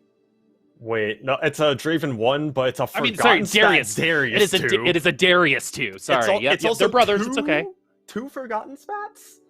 And that's 4-6 Forgotten. You get to play that super strong synergy of 6 Forgotten without playing some of the lower cost units that that's kind of the tax you pay to play the vertical synergies. It's like, okay, I have to play Thresh, even though Thresh is not a bad unit, but it's still a Thresh. It's still a 2 cost. You have to play the Cat, which the later you get into the game without items, the more she kind of falls off a little bit. But once you have 2 Forgotten spats, you can drop the synergy bots. You can just focus on having just all good units. You can play like a flexible, I have good units board without sacrificing the vertical synergies. And especially with a Darius 2-on-7, I assume there's a Nico's involved. Anytime I see a 2-star level, 2-star 5 cost on level 7, I just assume there's Nico's involved. I mean, but that 2-star Darius is going to be so strong. I mean, if they rolled into it, go buy, go buy a lottery ticket right now, because that is actually insane. 1% rolls. I mean, I've definitely seen like 2 Dariuses in the pack roll up, at 1%, but and that's not something that you can expect. So Maestro should be feeling pretty good about it. Unfortunately, Darius is one of those 5-cost units that can get CC'd and not really help you out, but there might not be enough damage or even CC on the board right now to stop that Darius. But we do have close to best in slot on this Karma. I think Karma's still kind of item agnostic at this point in time. I think people have preferences for that unit as we do pop into a Teemo and we do spend that 6 HP to get to that 3rd Invoker. We're just missing that Ivern at this point in time. But some people like the IE with the Jeweled Gauntlet. Some people like Rageblade. Not Rageblade. Some people like Gunblade, sorry. What is your kind of Karma go-to best in slot right now? I think my Karma go-to best in slot is whatever AP I get. Which is, I think is more than okay. And we get, here's the cruel interaction with Teemo. But Karma, because she's so item agnostic and because AP items are really flexible, you can just have whatever on her. Like Shojin JG Shadow Hodge, yeah, sure. If you have like Rabs, Gunblade, Archangels, also sure. Because she doesn't need a mana item, but she likes one. So you can go for mana item, whatever double damage. You can go for triple damage. You can go for like double damage on the GA or a pure defensive item. Like whatever Alan Van slams early game to save some HP totally works on the Karma. And he opted for, instead of rolling down on 4-1 super hard for his vertical synergy, he just had 6 Dawnbringer. So he got to sack to 4-5 level 8 and do his roll down there. And now he's going to roll a little bit more. He's so rich right now. He has so much money. He can afford to just chill a little bit, maybe roll deeper after neutrals, really find a super strong board, or at his HP it gets a little iffy going all the way to 9, but if he finds a good enough board to go 9, he could totally opt to do that, play for first, and just secure his top 3 for next week pretty much. If he gets first this lobby, that puts him at 27, and that's more or less going to secure a return. It usually does. 27 has won the night before, so yeah, or afternoon, as we are right now. Look at those luck shields. Oh my goodness! And if there's any spats, there's so many spats this game. Oh my god! If there's any unit that is gonna be pretty good against something like a Teemo, it is going to be that Lux. As you see, hopefully the Lux targets Teemo's second. And it does not. So no matter what here, that Lux loses, doesn't even make it to the Cruel. But that Teemo had that in the bag no matter what because of that Lux targeting. But yeah, that Lux is strong. Spetham in 5th place right now, that could still take a win off of a lot of things. Lux is one of those units that can 1v1 almost everybody, right? You have a higher chance of winning a Lux 1v1 than a lot of other ones. So especially after all of those redeemed units share their power, overwhelming. Towards that Lux, but we'll see how much late game potential it has, because it did seem to fall off, even though it did get second a little earlier on. And when that comp got second, the lobby wasn't as strong as it is right now because of the 8 million spatulas that have been brought to the Convergence so far. Yeah, as we go over to Putty, he had that 4 Brawlers early and was able to do kind of the same thing Alan Van is doing of sack to level 8, not roll super deep on level 7. I might have rolled a little bit, but looking at his gold, I really don't think he did.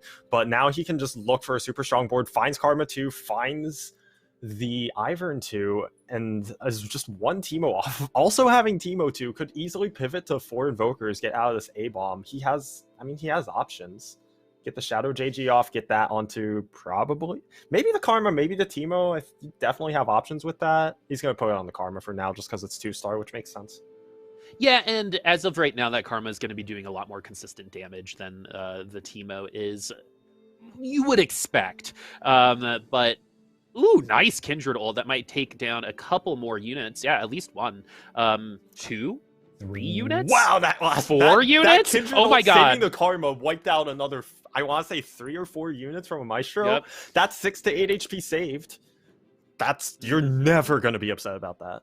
That's your investment on that Teemo paying back, right? That 6 HP that you lost, that's at least 6 coming back. And also, if that Teemo had 1 more ult off, that Teemo might have actually won that round, crueling that Darius at the end of the day, as we do have a second Garen on the board. Garen is the 5-cost unit that appears in my shop the most because I don't play this comp ever.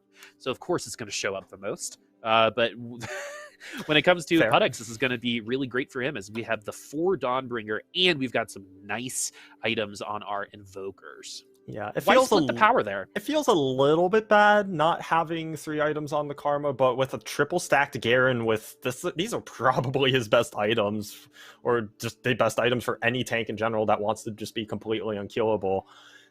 You're gonna be buying so much time, especially with the 4 Dawnbringers. You do have good damage. It's not perfect, but you have good damage, and this Karma can definitely wipe out boards as we're seeing it struggle a little bit into the Lux, but we can also see this Garen ain't dying. I'm sorry, guys. This is just like this kind of comp like speaks to me so hard.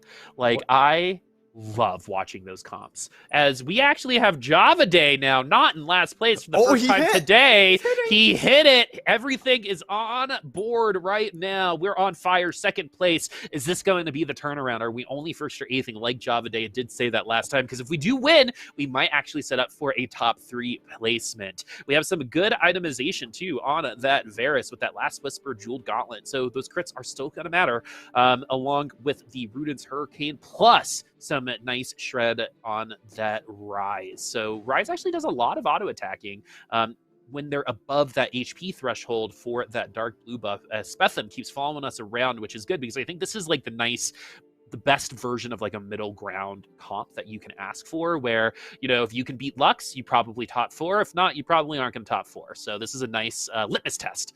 And so far, it's pretty even. Yeah, and I'm actually surprised that Java's at this point was only 2-star Varus. I haven't seen much of this comp, but in the past, whenever I see like, oh, Varus carry, it's usually getting Varus 3 in order to win the lobby or even just top 4. But Java now tied for first with Alan Van, just with Varus 2. I'm actually shocked at how good this Pantheon Varus comp is. Actually the closest lobby of today as well. Oh, all 7 so people close. making it. Not all 7. 7 people making it to this particular carousel. No one taking that Legionnaire spat, so it doesn't look like many Dravens are needing some friends right now. But JavadayStream's got a pretty interesting comp right now. We've got the Mystic and Redeemed, which actually go along with each other really, really well.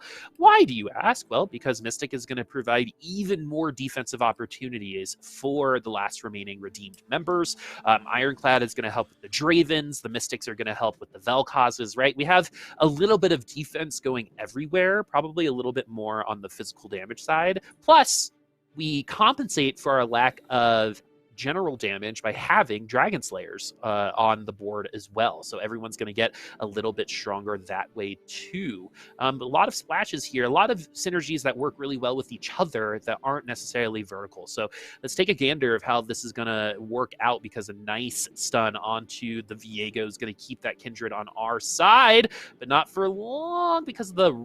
oh no, because our carry just got turned, but enough damage maybe had already been done, as this is still pretty even. But Ryze. No, it is gonna be Ryze taking down Maestro. That is going to be a 7th place for Maestro, 6th place for Pikachu, Puttyx at 4 HP, Donnie at 9 HP, 18, and then 31 tied at the top. It's so close, and that's the value of having 2 carries. It's not just putting all your eggs in the Varus basket, because if you put all your eggs in the Varus basket, and then that Varus gets yoinked by a Viego, then you're just in trouble. But having that Ryze to kind of secondary carry, it's not so much damage as is you just permanently lock up the entire team. But having something else that can clean up a fight, so valuable, especially with these Viegos running around. I love that Java's, with that Ironclad spat, is running 3 Ironclad, 3 Mystic, just a ton of defensive synergies that make sure, even if that Varus gets caught out, like, the rest of his team just does not die. Ooh, this is my favorite version of Karma. This is probably how I build Karma most often, and you won't really see it because Timo apparently works for the MLB and is a starting pitcher for the Chicago White Sox. Which is weird to say, since I think the White Sox and Tampa Bay have the 2 best records in baseball, which is so weird. But anyway, back to I don't follow baseball. You know better than me. Yeah, those flesh sports can be fun as well sometimes. But yeah, this Lux is going to end up taking down Puttyx. This is such a close match that literally any losses here might determine your place, as we have a top 4. It is going to be Donnie. It is going to be spetham, Javaday, and Alan Van. So Alan has pretty much secured a top 3 if we don't like completely bottom out in our last lobby, which does tend to happen to our first place player. But as of right now, everyone kind of on at 6-1. Our 18 HP might have 2 fights, so will Alan Van, but Donnie definitely needs to win out from here on out. Did you just say flesh sports? I sure did. I've literally never heard that. But it's anyway. Why does Spetham have 4 redeemed spats? Why not? What? Okay, I knew he had 2. How do we find 2 more? Hold up. We're playing 8 redeemed while only actually playing 4 redeemed? Yeah, I mean you almost have a sure. whole hand's worth of redeemed spatulas. I mean, this is funny because we actually can reach to the 9 redeemed if we wanted. Don't do that. It's like 9 Blade Master. It's like, it might seem like a lot, but it's actually minuscule at this part of the game. But yeah, 7 redeemed is going to be the way to go with 3 Mystic and a couple Invokers. It's really good, but we have to get to level 9 because this set, we don't have the Chosen mechanic to give 2 pieces of synergy on 1 level. You literally have to go level 9 to play 9-piece synergies now, whereas last set you could find the Chosen of a synergy and then play 9-piece on level 8. But now, in order to hit those super tall vertical synergies, we have to go level 9, and Spetham's HP and gold not in a good enough spot to really go 9. So he's just gonna have to live with just these 4 redeemed spats, stack as many redeemed as possible. Drops to 7 redeemed, actually, which is, I mean, it's good enough to take down Alan Vance, so yeah. Looking at Spetham, Spetham's even like, I guess this is how I'm playing. I mean, if I'm gonna win this way, the might as pings well. come out. I love it. I love this with a lot of like these high level players. Like we're all friends. We're all friendly. We ping each other as much as we want. It's actually so much fun. I love Banter, to be completely honest with you. Oh, Banter's so much fun. Banter makes this game so much more fun. And why play this game if you're not having fun? I've always said that I hope esports goes closer to WWE one day. than anywhere else, but that's a personal opinion. You know what's actually really interesting here is I wonder if anyone, like, if Spetham does make it into the last 1v1, which doesn't look like it's gonna. Oh, nice Kindred ult though. If someone splashes like a Volibear in to see if we just get rid of all those shields, right? True. So, because that's like the obvious counter to this. I mean, random Volibear, I mean, it might not cast, it gets a little bit iffy, but it also doesn't matter because he just dies. And that's a double kill? That's a double kill! Java pulls it out! Java pulls it out. We all lost hope. We all started sleeping on Java, and the caffeine kicked right in. Javaday coming in on that first place. Eighth first. What a day of games for Javaday. I love it. And what that means is that our results are going to be pretty crazy. Friends at home. So I'm really, really excited to see these scores. Once we do have them up, we'll get them up immediately. But what a cool day of games, Jirachy. You've gotten to experience things that we haven't experienced in weeks here, particularly Vel'Koz 3. Which was, something we might not see again in like a competitive space. That's a rarity to get a 3-cost or a 4-cost 3 tier 3 unit, which broke through all of the defensive itemization. It did not matter.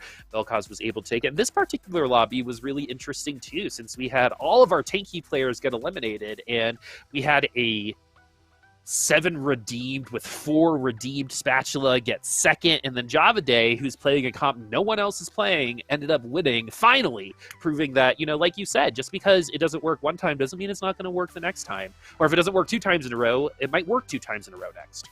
Yeah, and I guess a part of the merit of hard forcing that comp is you've established, I am hard forcing this comp. That tells the rest of the lobby, hey, I already know what this person's playing, so if I want to opt into that, I know for a fact it's going to get contested. So Java has established, I am playing Pantheon Varus this entire day. Doesn't work out the first 2 games, doesn't matter. I'm hard forcing it again, and it works out. He hit enough of the pieces, he got good enough items to pull out that first this time. Okay, let's take a look at these scores. Alan Van at the top, 24. We've got Puttyx at 21. When you're tied like that, man, one one difference is going to increase that lead to 3 points. Spetham, our Lux player for 2 rounds in a row at 20. And we've got Pikachu, Donnie, Java, Maestro in last place. That's weird to see. And vMetang in 7th. In terms of who is eligible to top 3, unfortunately, I believe Maestro is not. vMetang, I believe, technically can, but would need to get first and everyone else to do something else. But Javaday could totally sneak in. Say Spetham gets last, right? Then third place is completely open. Yeah, Spetham gets 21 points. Yeah, it could totally happen. So, not done just yet. Everyone really looking up at Spetham in the top 3 because the top 3 can all take down number 1 as well. And if you're Spetham and if you've run Lux 2 times already, and we've gotten second with the Luxcom's gotten second twice, and I think 4th another time. Do you run it back because you know it's consistent and probably gets top 2, top 3, or if you're Spetham, are you going all in on a Javaday type 1st or 8th to try to win the day? I don't know. It depends on what he wants to do. Like, he could opt for, hey, I'm just going to take my top 4. I'm going to take my comeback next week because he's not a returning challenge, or he's not a returning player. This is his first week, at least in, I don't know if he's been on before, but at least in this current stretch, this is his first time. So he could opt for, hey, I'm just going to go for top 4, take my free invite to next week, or he's close enough. He could play for first if he wants to. I'm not even in the place to really tell him what to do because it's all about personal goals and personally what you want to play for. Mm-hmm. Well, if you were in that seat, I'm not going to let you escape this one. If you were in that seat, because you have been in that seat before. Yeah. And so as we kind of deal with some of this is a perfect transition for this. Like, say you are 4th place, right, going into this last lobby, which you tended to live in when you were here in Fight Night Rising. And so you and Ali both loving that 4th place. But you're only like 3 points away from first. How are you going to... Are you just kind of let the game kind of tell you in the opening to 1st or 8th or top 4, or are you kind of going into it wanting to win the day? I'm probably not going in saying, hey, I'm going to go 1st or 8th. It's probably going to be more like, hey, I'm going to look to secure my top 4 and then look later on, can I play for first? And if it looks like later on I can play for first, then once I hit like level 8, maybe roll a little bit less than I want to, just find enough to secure a stable board to go level 9 once I've guaranteed my top 4, and then I can play for first from there. I don't, like, personally, I would not be like going in just saying, hey, 1st or 8th, because if I get that 8th immediately, then there's a decent chance I can just not come back next week, and end of the day, I want to play again. Yeah, and so I actually am gonna rag on Spetham a little bit because he did something that I do a lot, and I think it's not necessarily a noticeable thing that can kind of ruin your mental, but focus on the game. Right? Like, you're going to get the score at the end of this game anyway, right? So if you're kind of telling yourself, oh, I need to get this, this, and this, you might end up locking yourself into that position where I'd rather you just kind of look at the game and focus on it this way. That's a small thing, in my opinion. Again, any type of those distractions, especially in the last lobby where, your kind of return is on the line, right? I'd rather focus on, the early game than what could happen and clog your brain with that information, which, again, in TFT is really important not to do because everyone has the same information. Everyone has the same context. The people who are better at utilizing that information will find themselves consistently performing better. That's why in these open tournaments, you'll find, the last 8 always being GMs with that random silver player, right? that somehow like made it into the last 8. But, consistently TFT, whether it's a 1,000 person tournament or an 8-person tournament, the highest ranked player tends to do really well. So I think that's part of the reasoning, is understanding the complete context of what the game is giving you. Alan, for example, very good at that, and kind of understanding and retaining that information, not needing to like scout a board a second time because you didn't quite get the context you needed. Yeah, and there is merit to checking scores, just knowing for what, once you have that scores information, you know what you want to be playing for. If I have to go 1st or 8th here, or what I like to do when I'm in the middle of the pack, like, okay, go for my top 4 and then figure it out from there. But definitely in game, it gets to be distracting if you're like constantly checking scores. Yeah, like, okay, exactly. This is what I need. Playing this game without distractions is always so valuable because there's so much going on. Like, even when I'm eating, I can't right? play this game distracted. It's so hard. Yeah. Even when I'm eating, I'm probably not going to play as well, right? And so I'm just kind of like taking that thought process forward, as we haven't seen like any spell weavers today, because when we get to this outside of that Lux in that first lobby, but I like to take this time to kind of go over, we've seen 4 lobbies, we've seen a lot, but are you surprised by anything that we haven't seen, like Yasuo recently? We haven't seen that much Yasuo. We saw Alan Van play one Yasuo game, and we haven't seen it at all otherwise. Like, I'm actually really surprised by that, because of, like, Yasuo did really well in Challenger Series yesterday. It's doing really well in Ladder. It's considered to be possibly the best comp in the game. So that missing is kind of surprising, but you've also talked about we haven't seen that much Spellweavers. I'm not even surprised by that necessarily. The 2 comps we've seen Spellweavers with, the Cavalier comp and Vel'Koz, the Cavalier comp is just dead. Like, I've tried playing it in ranked. It is bad. It is dead. I mean, if you really high roll into it, maybe you can play it, but it's so hard. But the Spellweaver Vel'Koz, I'm also not surprised about that, because 6 Redeemed got buffed this patch. It's almost preferable to go for the 6 Redeemed version of Vel'Koz over the 4 Spellweaver plus whatever frontline, whether it's A-Bomb or the more expensive Garen and Revenant frontline. The 6 Redeemed is just more valuable than 4 Spellweaver right now, because whatever Vel'Koz has in damage, he just needs damage in some form. Doesn't have to be Spellweaver, doesn't have to be Redeemed, just one or the other, and right now Redeemed is stronger. Yep, and Dawnbringer spats, Redeem spats have kind of come with force, especially with the karmas coming through. It really seemed like a lot of people were going like 4 Invoker and then other last week, when it was like the day after the patch, right? This time around, it's really that 6 Dawnbringer with the karma that we're seeing the most of. So I wonder if this is going to potentially move in that direction, because Dawnbringers can be very, very good early. And what's actually really cool about what you're seeing here is that Shadow Locket is going to be making it so their ultimates come a little slower. But when it comes to these particular units, especially with the blue buff already on the Soraka, not really that big of a deal. The armor you're going to be getting, especially since a lot of the matchups you're going to face are going to be mirror matchups, except for this one, as we have a very strong Nocturne already, that little bit of extra armor is going to help you in those mirror matchup, that Spider-Man meme matchup that you find a lot of in the first kind of rounds of a TFT match.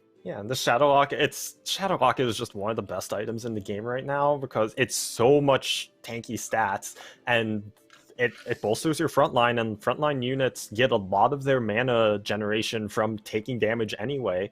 So it's the downside of you only gain half the mana per auto attack with 1 Shadow Locket.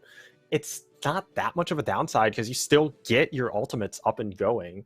Yep. So Shadow Locket, one of the best early slams right now. Alan Van, not in a similar position to the last few games. He was normally at the top of the leaderboard early. But this time he's going for the 5 lose streak. He early leveled to 4 on either 2-1 or 2-2 probably. Saw he's 3 loss, could make 10 on 2-3 by not pre-leveling, and just is not leveling again. He's going for the 5 loss. He's really valuing that lose streak. Even if his HP is not in the greatest spot, he's going to be around 66, 68 HP, which 40 gold in your pocket is not a bad spot to be in. It's not ideal, but at least you're not super unhealthy and super broke because you didn't have that 5 loss. You're like I'm gonna harp on this, that you're not like Java in game 2 where you won that one fight and it cost you a boatload of gold. Sorry. Alan Van now really committing to this particular early game setup. The thing about that locket is it kind of deletes our ability to kind of frontline a Nidalee, because when it comes to units like Nidalee, who absolutely need to ult as quick as possible, we saw someone lose 3 rounds in a row because Nidalee was part of the locket of the Shadow Locket. And the other thing about the locket that really frustrates me about like myself is you see those 4 hexes on each, or 2 hexes on each side glow, and for some reason I think a lot of players want to maximize potential and put someone in each one of those hexes when you don't need to do that. You know what I mean? I think a lot of people are trying to maximize, get all 5 units in this particular front line. But again, you do not need to do that.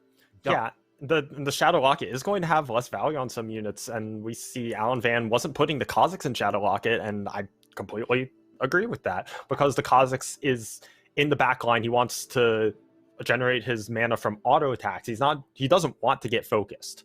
If he gets focused, it's super rough because he's one of those squishy assassins. So not giving him the Shadow Locket value. If he gets focused, it's not the greatest, even if he's in the Shadow Locket. And once he's in Shadow Locket, he's not taking focus for a while because you have the super beefy front line. So he really values that extra mana gen. So only having 3 units in the Shadow Locket, yeah, I'd roll with that too. Ooh, Cat was about to take 2 more units out, but Maestro is going to fall. Cat, another really great unit to put in that locket because she might as well not have mana, especially if you already have that blue buff on her. There are, of course, again, like you said, other units that are just bad, like Nidalee. But yeah, how are you feeling about Maestro right now? Rough day. Yeah, he needs a first here. It's gonna get rough. Okay. These armories always, I'm just like, but when you get 2 of the same component, 1 shadow, 1 normal, but it's not that bad for a Maestro. He probably would have taken a regular tier or a shadow tier if they were offered on their own anyway, along with a different component, just because it looks like he's going for this Forgotten route, and the shadow blue buff just so good on Ryze. So he's rolling down for the 6 Forgotten, finds it. It's not a super upgraded board. Only has Cat 2. Yeah, I'm gonna choose to roll a little bit more, and I really like this. Roll to maybe 30, see if you find another pair. If you hit another pair and you have reason to roll deeper, you can then go to 20, maybe find some upgrades. But as is, it's gonna take him probably another 20 gold to maybe find 1 extra 2-star, and he's at 82 HP. He doesn't need to spend all that gold immediately. He can very much save it for level 7, save that gold to roll for Dravens instead. And this is also, I believe, only the 2nd vertical Forgotten comp we've seen. It was the Draven. Yeah, it was the Draven against the Vel'Koz earlier, and it lost. Yeah, we haven't had a Forgotten comp win today. So again, the comp that a lot of people expected to see, we actually really haven't seen today. And again, it's only 8 people in this lobby, and maybe we have a lot of people who like magic damage. Like I'm someone who loves auto attack based champs like Kale and Draven, so I'm going to be going that direction naturally. But maybe these players like going the Invokers because we've seen a ton of Karma so far today. Definitely like the most common unit in this particular lobby. And the ladder meta has kind of been shifting more towards the Forgottens, towards the Dravens. Like I see in my ladder games right now, like I'm not surprised if I scout around and I see 4 Forgotten Draven players, including me. So it's the meta on ladder has been kind of shifting towards that. And I was talking before the games, like I wouldn't be surprised if we see a lot of Forgotten. We're not seeing a lot of Forgotten. We're seeing a lot of the vertical traits, but on the AP side, we're seeing Redeemed, we're seeing Dawnbringer, and it just speaks to what these players are comfortable on. Exactly. And so, like, what's really interesting about this is, say, you are different, right? That you are the Forgotten player. You probably would run this lobby. You know what I mean? Or would force people to play comps that they are not comfortable in. And those are the types of mental exercises that I think a lot of people who don't play competitive TFT sometimes forget. Is there's a lot of that kind of trends. I'll never forget Sphinx playing a trend carry in our last set. And then by the last game in Fight Night, 4 people were playing it. Right? It's like a lot of people kind of adopt those winning strategies as...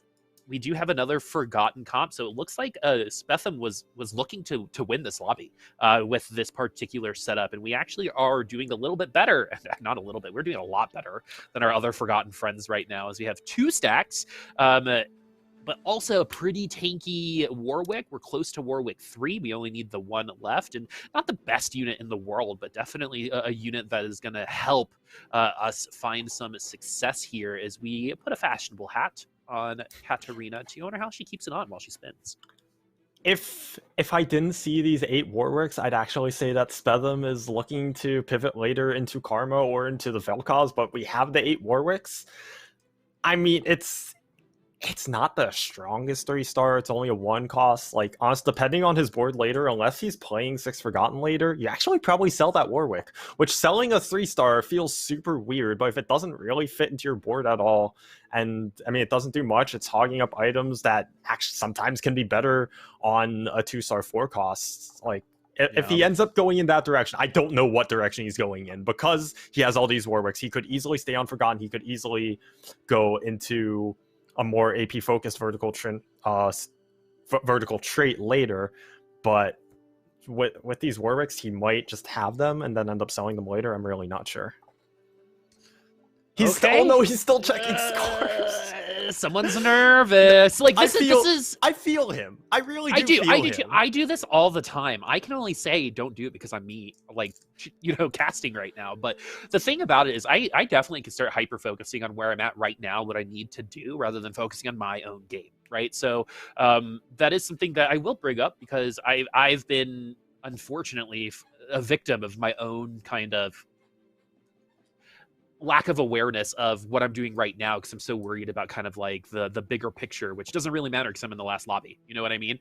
And so Omaestro now, with the other Forgotten comp, has the Ryze on their side, but more than enough damage on Donnie's side. This is the Luxes are just becoming item carriers at this point. Might as well. I mean, if there is an item agnostic unit in the game, Karma and Lux are probably going to be right up there. And now we have this Spellweaver redeemed Vel'Koz. This is going to be a choice, especially since we have the Shadow Party hat. The Vel'Koz is going to be pretty strong at tier 1. Yeah, and I mean, Donnie at 100 HP, level 7, 10 streaking, off of Lux 1. He's also having some PTSD, realizing, hey, not Karma, Lux has been taking over lobbies. Hey, I have my early Lux. I have my Rage Blade. Yeah, let's go ahead and run it. And he's, gonna do some rolling, look to go into the 6 redeem probably. He's, I believe, 1 redeemed unit off. And okay, and there it is. Of course it is. The way that these games, sometimes it just feels like certain players are just being led by the Mort God to victory, right? Based on what they hit. And knowing that this Vel'Koz comp has found success, has won, yes, it was a Vel'Koz 3, and it would have gotten second if we didn't find the actual very last Vel'Koz, then, you know, but it's still going to be a top 2 comp. When it comes to what we're seeing right now, especially with all of the CC, the Assassins are having a little bit of a harder time than in the past. And the Ironclads don't care about that magic, damage. It's just going to go right through, or they don't care about the Ironclad magic resist, because there isn't any. As Donnie going to win again, we're going to continue our win streak potentially to the carousels. That wasn't necessarily that close, and we hit on an early Teemo. Oh.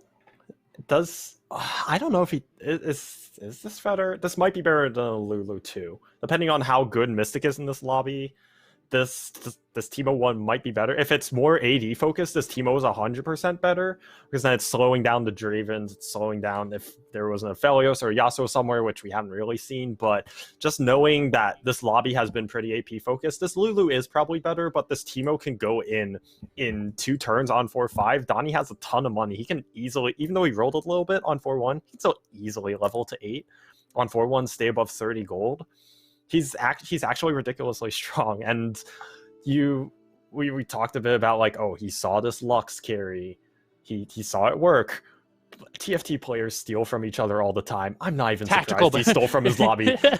Tactical borrow. We see it. We see Yasuo here, so I'm wrong. There is a Yasuo in this lobby, but I'm guilty of this too. I steal stuff from other players all the time. I'm not an innovator. I steal things. I watch other people innovate, and I steal. It's fine. Oh, very interesting. So I had no idea, but Syndra throws an auto attack with the ult, so that's part of that damage there. That might not mean a lot, like right now, but in the early game, that could actually be a huge difference. Just to have an auto attack go with your ult. I don't really know if anyone else has that kind of combination, because the other like auto attack ults I know are like Luxes, which are different than that, because you're adding on to the regular ults damage on your target initially, which is very interesting. And so I wonder if that's like an every time thing, as this has got to be Spetham's comp. Ooh, that's a works. Okay, yeah, Alan Van actually got last. Gets taken down by the last lobby curse. I wonder if we surrender. That happened very quickly, but the overarching theme that we're seeing. The overarching thing that we're seeing right now is people are trying to win today by going Forgotten. They've avoided it the rest of this time, and then they know this comp can win, and so we're going to go for it, as it looks like Spetham has a good amount of units to go, but it will require some other people to fall in order to really grab the units like the Dravens that are going to be pretty highly contested. Yeah, we've seen more Forgotten players this lobby. I think people realizing, hey, Forgotten's not getting that contested. Yasuo is not getting that contested. So, like, Pikachu is going to pull out the Yasuo. We're going to see Spetham and I don't remember who, but someone else pulling out Forgotten. As the tournament kind of evolves, like, the meta's going to evolve over the course of a tournament. People realizing, hey, this comp is seeing us play. Sure, I'm just going to go for it. And I love seeing these players play different comps. We've seen pretty much all these players except Java, who's been hard forcing the Varus. Besides Java, pretty much everyone's been playing a bunch of different comps all day. Everyone trying to figure out, like, what's the least contested, what do I have the setup for, and not just, hey, I'm playing this one thing all day. I would 100% agree with that statement. Not would, I am 100% agreeing with that statement. As the very interesting thing here is the Teemos have not done well against the Luxes that we've seen, but now they're both on the same team. So not only is the Teemo going to get some extra love from the shields, it's going to potentially ult a lot more often, causing, like, this Varus to attack a little bit slower, which helps the Lux get to even more shields. Yeah, so it looks like Syndra will throw an auto attack after that ult, so that's just a little bit of extra damage. You can kind of consider that a part of the ultimate at that point in time, but too much beef in the front line and too much damage from that Varus taking down that back line a little too easily, and all of a sudden the lobby is close again. Donnie, who was at 100 HP, no problem, buys a Teemo, and that's a curse if you've ever asked me. The second I buy a Teemo, I start losing. So 69 HP at the top, already an elimination at the bottom, and that's a huge one since Ellen was in first place. So this really opens things up for people like Spetham to potentially, jump over some people and win out the day. Yeah, and Putty and Spetham, the only ones who can really jump over Alan Van, but depending on how their scores work out, they're only sitting 4 or 5 points back. So if they top 4, they jump over Alan Van. And even though Alan Van has secured his return the next week, it's having that lead and kind of giving it up and not getting that first, it feels bad. But I think for Alan Van, it's the same thing. Like, this is his first time on Fight Night. It's a good learning experience, in the set. Right? He's not going to be that mad. Like, yeah, and he's probably coming back, right? Yeah. So you're going to 8th comeback. That's some, bragging rights as we get a second team. What a pack, 3 5-cost units technically, and only one will get taken. It's just so weird. There's so much kale earlier on to see some of these units get, like, left in the pack. Like Jax was kind of like that with me after Skirmishers got nerfed, but Javaday has started to win out, and that's got to be scary for the rest of the lobby, knowing how Javaday won the last lobby with about the same exact HP. vMetang doing a little bit better. But yeah, I mean, we're at 5-1. We're going to have 6 people remaining. And the HP is a lot as we get 9 gold and a vest here for Donnie. So we can put the Gargoyle Stoneplate on somebody. We'll have 1 more armory as well. Yeah, I think this always gets scary for the rest of the lobby when you see the person who was loose streaking early start winning. As soon as you see that low HP and it's on fire, you're just like, oh god, they found their power spike. All of a sudden, this person who maybe was looking to get knocked out early, that early knockout doesn't look quite as likely. So it makes the lobby so much closer when those super low health players don't end up dying. But as we go over to Putty, who is the other 6 Forgotten player, and as he goes into Spetham with this Spellweaver Warwick 3, I love it. This Draven 1 doing okay. It's going to get through the Warwick. Not bad. Yeah, that's a really great example of HP not being a good enough stat in the late game, I think is what we just saw, right? Yeah, a lot of those lines were there, and there were some defensive items, but just not enough. 1-cost unit, Forgotten Spat. Forgotten Spat. That's going to add I believe that adds a stack, too. So we're going to get all 4 of our stacks now, and we can put it on, I guess, Mordekaiser. It's probably Mordekaiser here, but yeah... the Mordekaiser for sure. He's the best user of these offensive stats, but yeah, it's a shadow item, and it provides another stack that way because it's a shadow item on now a forgotten unit. So at 4 stacks, even though it's just a Draven 1, you're getting, I don't know the exact math, but it's probably over 100 AD. Yeah, I think it's like 240 maybe. I think it's 60. I might have skipped a 70 section. times something. Yeah, with IE Bloodthirster and Last Whisper. So not only are you going to be breaking through that defense, right? You're going to be getting a lot of lifesteal back because they have less armor, and that's a big deal against this Pantheon, against this Mordekaiser, right? It doesn't matter that this Draven is tier 1 with this itemization, with this particular team comp, and now you're seeing why this comp is so contested. At Spetham, it gets 7th place. Two of our top 3 finish in the bottom 2. This really, now I can't even tell you how the lobby is going to go at the end of the day, especially since it's still pretty close. We've got Donnie in first place, kind of wrecking everybody, but with Java on fire, you can't forget that. How funny would it be if Java gets 8, 8, 10, 10 and ends up coming back next week? That would be hilarious. And also, I mean, just Java things. Java, I'm in Java's stream quite a bit, not gonna lie, and this is just, it's what he does. He just does whatever he wants, and in this tournament, it just happens to be I'm hard forcing and I'm going literal first or 8th, and if he gets first this lobby, then yeah, it's literal first or 8th this entire day. All right, I wonder if Spetham focused more on the game and less on the scores, because now the scores don't matter, right? You know what I mean? And so, anyway, I'll stop at that one as the Hecarim actually gets taken down super quick. Ooh, this Vayne pushing some damage. Jesus, that Vayne actually took down that Draven, but too much damage on the Draven. Once Draven touches that back line, you are done for. It's a Draven 1. It's just a Draven 1, but meanwhile, we're seeing Java's on fire, going to get taken down by Donnie. Now has redeemed spat on Teemo. Just the Teemo 1, not really any AP items, but it's a Teemo with now some AP. It's just going to wreck Java's backline, and Pikachu actually falls down in 6th place. Didn't really get that Yasuo comp online soon enough. Very unfortunate, but we're down to our top 5 now, and it's getting pretty close. Donnie has a good HP lead, 63, now win streaking, looking to probably go level 9, maybe get to 9 redeemed. We haven't seen that 9 redeemed trait yet, even though we've been seeing people with a bunch of redeemed spats. We saw someone with 4 redeemed spats last game, but I'm curious to see, does he play that super tall vertical synergy, and how the rest of this lobby shakes out. Yeah, I still feel bad about calling Donnie British. Last week.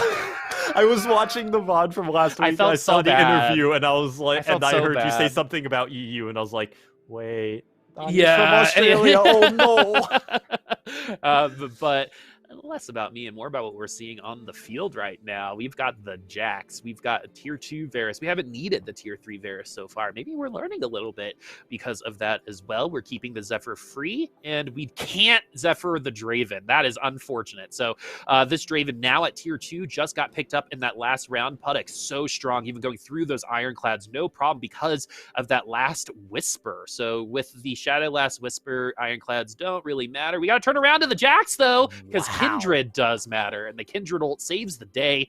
8 HP and a dream as MeglaDonnie gets... Man, MeglaDonnie has had arguably one of the most frustrating days at Fight Night. Starts off really well, then getting 5th place, 7th place. Plays really well, but I think got a little too much in their head, got a little dizzy at times when things really started getting into crunch mode, as the Jax now has the Shroud with this Thief's Gloves. Singular Thief, by the way. Thief's Gloves, not Thieves' Gloves. Not Thieves, singular, actually. I didn't even know it was singular. I also keep calling it TG. I call a lot of these items by shortened version. It's easy. Come on. You're an alphabet guy. Yeah. It's so much easier. Oh my god. Yeah, and so we have 8 HP on Javaday. 8 HP and a dream. 8 HP and a dream. Will this be the end for Javaday or Omaestro be able to come right back with that Giant Slayer tier 1 on the Draven, still doing pretty good on these Ironclads, but it really doesn't look like for that much longer, as it's the Jax in the front line that makes that Draven vulnerable and gets second frag there, with Varus getting that top frag. Not a lot of damage, actually, but enough, as Puttyx now sitting in 4th place. Look at how happy Java is. Can you imagine if this happens Java's again? actually bringing this back. Oh my god, like, this is... I talk about how I'm the person who steals comps. I don't come up with my own stuff. I just see someone else innovating and I steal it. Java is now innovating. Like, so why does this work? Do you want to go through like the science of why this comp works real quick? It's so much tankiness. How he's running this, it's not the 6 redeemed, it's the 3 Ironclad, 3 Mystic. You're just stacking a bunch of tanky traits and tanky units all on top of each other. So you're buying a ton of time for this Varus to get out a bunch of damage, and it's working off the Varus Pantheon synergy, which it's not super obvious, but it makes sense. So what Pantheon does, we've talked about how his ult is an auto attack, or it's coded as an auto attack. He autos, quote unquote. So like it's just repeated autos, because the spears go pew pew pew pew pew pew pew pew. And each of those pew pew pew pew pew spears apply Varus's passive damage off autos, because of Varus's ult giving bonus damage on autos. So you can see that Pantheon with that Varus passive, it melts Rel, and with this tanky team, there's a lot of damage. Even though it's just off 2-cost carries, it does a lot of work, but not going to do quite enough work into a Heimer 2 take Timo 2 that from comp Donnie. is strong. Oh my god. But he got okay. Oh, he got 4th. Okay. He got 4th. So late damage bug. Mad respect, honestly, to Javaday forcing the same comp 4 times in a row. Wins it once, almost takes the dub on the second one. Not really. Probably maxes 2nd place, because Donnie's comp is, look at this. Just look. Donnie's so strong. He ended up dropping 2-3 redeemed. Is only playing Rel, Lux, and this redeemed spat Timo as his redeems, but this is basically the strongest comp in the game. Like this like Captain Voker's bunch of 5 costs. He has 1, 2, 3. He has 4 upgraded 5 costs and a kindred, or 5. Yeah, 4 upgraded 5 costs and a kindred. This board is so expensive, and it is the best comp in the game for a reason. But it's so hard to get here. But Donnie got here and is gonna roll over Omaestro and take 1st in our last game of the day. Aussie, Aussie, Aussie, oi, oi, oi. 4th lobby win for our Aussie Donnie. But is that going to be enough to bring us into our top 3 with our top, with our number 1 player and our number 3 player getting 8th and 7th respectively? This is going to be a very close result here at the end. Remember, friends, we're going to get an interview with the winner and kind of see how they feel about Vel'Koz 3 amongst a bunch of other things. But first, we got to get those scores ready. And well, look at that. You asked and you shall receive. Who takes Fight Night Rising today? It's gonna be Putty at 28 points, all because of that last place from Alan. Spetham sneaks into... Oh my god, if Alan didn't completely nosedive, then Donnie would have probably made it into the top 3. But unfortunately, because Spetham got 7th and not 8th, Spetham will round out our top 3. Are these scores correct? Because I'm seeing 8 points for Donnie, and you got 1st in the last game. So I'm not... Oh, true. Okay, we might have to wait a little bit to get some, we do. As I think... Fully corrected, yeah. Good eye. That's a very good point, because I think Maestro and Donnie's scores were switched, which would put Donnie in the top 3. Yeah. At the end of the day. So we'll look at those official scores for you soon. But... a lot happened. That was a lot happened. That was a wild lobby. Yeah, that was probably the most comps I've seen in a Fight Night Rising. We got Forcers with Javaday. That was fun. We had Alan completely just like control 3 lobbies, like top 4 the first 3 lobbies, and then nosedive in the last one, opening up possibilities. And without that happening, Donnie actually does get into the top 3. Puttyx still wins. Alan Van still gets 2nd, but Spetham loses out on 1 point. So we do have someone it's returning so from last close. week coming back again. Maestro, though, who won 3 out of 4 weeks, is not going to be coming back. And Javaday going to be missing out on that top 4 and that money as well. But probably had the most fun doing it. Yeah, forcing one comp is fun. I'll say that. But this lobby was incredibly tight. You look at the point spread; it's 10 points separating second and eighth. It gets super close, and especially when you're kind of in that middle of the pack and you start seeing people who are at the bottom start to win some lobbies. You see Java, who went 8-8, go first. You're taking away points. You're making the lobby so close, and once you're in the middle of the pack, like, a tight lobby gets super scary. Yeah, totally. We had a 4-way tie like a month and a half ago. Oh, yeah. That For can happen. For third place. Poor Allie, the perennial loser of tiebreakers here at Fight Night, as we're trying to get this interview up and running. So we'll keep kind of summarizing what we saw today. Lots of karma. That was the fourth lobby was the first one where we saw Forgotten, like a true vertical Forgotten comp. And none of them won. So you know what I mean? So very, very interesting stuff. As Putty, can you hear us? Yes, I can. Welcome and congratulations. What, to be completely honest with you, I did not expect to be. Can you hear us? Yeah, sure. Okay, I did not expect you to be here right now because Alan was playing so well. But in the end, you're the winner. And do you think you were the best player today? Not gonna lie, I got really, really lucky in the end because all top 3 players got bought 4 places, so I didn't have to do much. I think when I realized that I could chill a bit in the last game. But generally, I don't know. The Vel'Koz game was lucky as well, so I don't know. Maybe it was a lot of luck today. Well, I mean, Vel'Koz was lucky. You did roll into the last Vel'Koz. Yeah. So let's talk about that. Were you ready to sell the rest of the board for that Vel'Koz? I was triggered. It was very tempting to do, but I figured I'm gonna hit it anyway. Man, and you did. True Jirachy. gang. Exactly. Jirachy, you have any questions for our winner today? Yeah, so the 4 games today, you played a lot of different comps. You played 2 Draven games, but then you got the Karma in there, you got the Vel'Koz in there. How are you feeling about the meta and some of the diversity of comps we're seeing? How are you feeling that for both for tournament and for ladder? So for me, I pretty much enjoyed all the other patches a little bit more. I don't really like these what is it called? What would like 6 Dawnbringer, 6 Redeemed. Vertical, yeah. Vertical, yeah. yeah. So I don't really like this meta. I don't really enjoy this patch this much, so I'm really looking forward to 5.5. But yeah, I mean, it's still more fun than other video games. You know what's really funny is the more someone comes into this interview hating a patch, the more likely they are to win that week. So it's something that I've noticed with some people. But yeah, Jirachy, any final words for our winner? I mean, that's kind of all I got. Congrats. We'll see you next week. Thank you. Yeah. And so where are you? I've been catching a little bit of an accent, and just so I don't make the same mistake last week, I'm going to ask you where you're from. I mean, what region are you from, and who are you playing for? So if I go for the Ham gang play, I gotta be from Germany, right? That's true. Yeah, I am. Fair. I spent some time there in Frankfurt myself. But yeah, do you have any? Oh no, it's close to Bremen if it tests. Oh, okay, cool.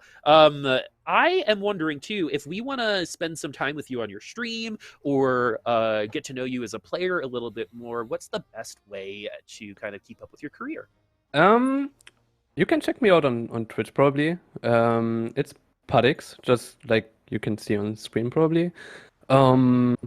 I mainly stream in German, but if you join in and talk English to me, I will switch to English, of course. So multilingual. Multi-talented, multifaceted, multilingual. Incredible. Yeah, incredible. Puttyx. Thank you so much for joining us today. What a wild set of games today, huh? Those were some lobbies. Yeah, for sure. And it's not just Puttyx that played a bunch of comps. We saw everyone except Javaday play a bunch of different comps and find success with different comps, and it speaks to, like I said, not necessarily like the flexibility so much of being able to flex between different comps on the fly, but like going in and being able to play different comps each game. Yeah, it's like, do you remember?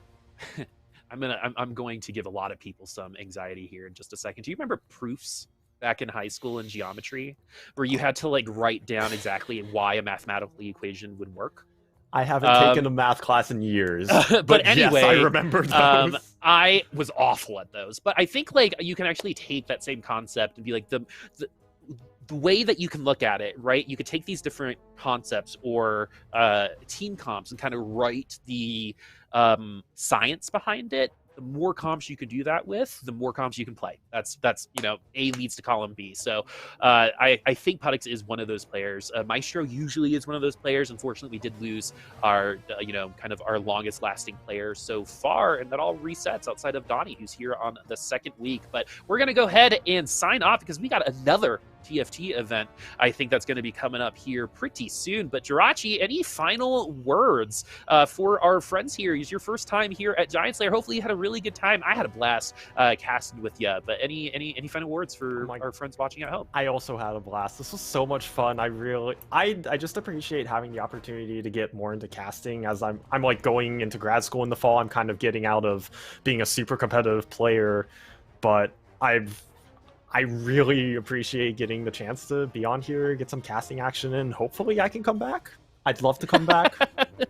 Well, yeah, either as a player or as a caster, you got the double. You got the double go round now. But Jirachy, it was an absolute pleasure for you on this prideful cast that you all got to experience with us today. But that's going to be it for me. Crowan will be back for the Dawnbringer Cup, and we'll probably be back next week for Fight Night Rising as well. I've been Boop here with Jirachy, for everyone behind the camera as well, for all of the TOs, the producers, and everyone involved in today's production, and that includes y'all at home. Thank you so much for joining us. We'll see you for the next one.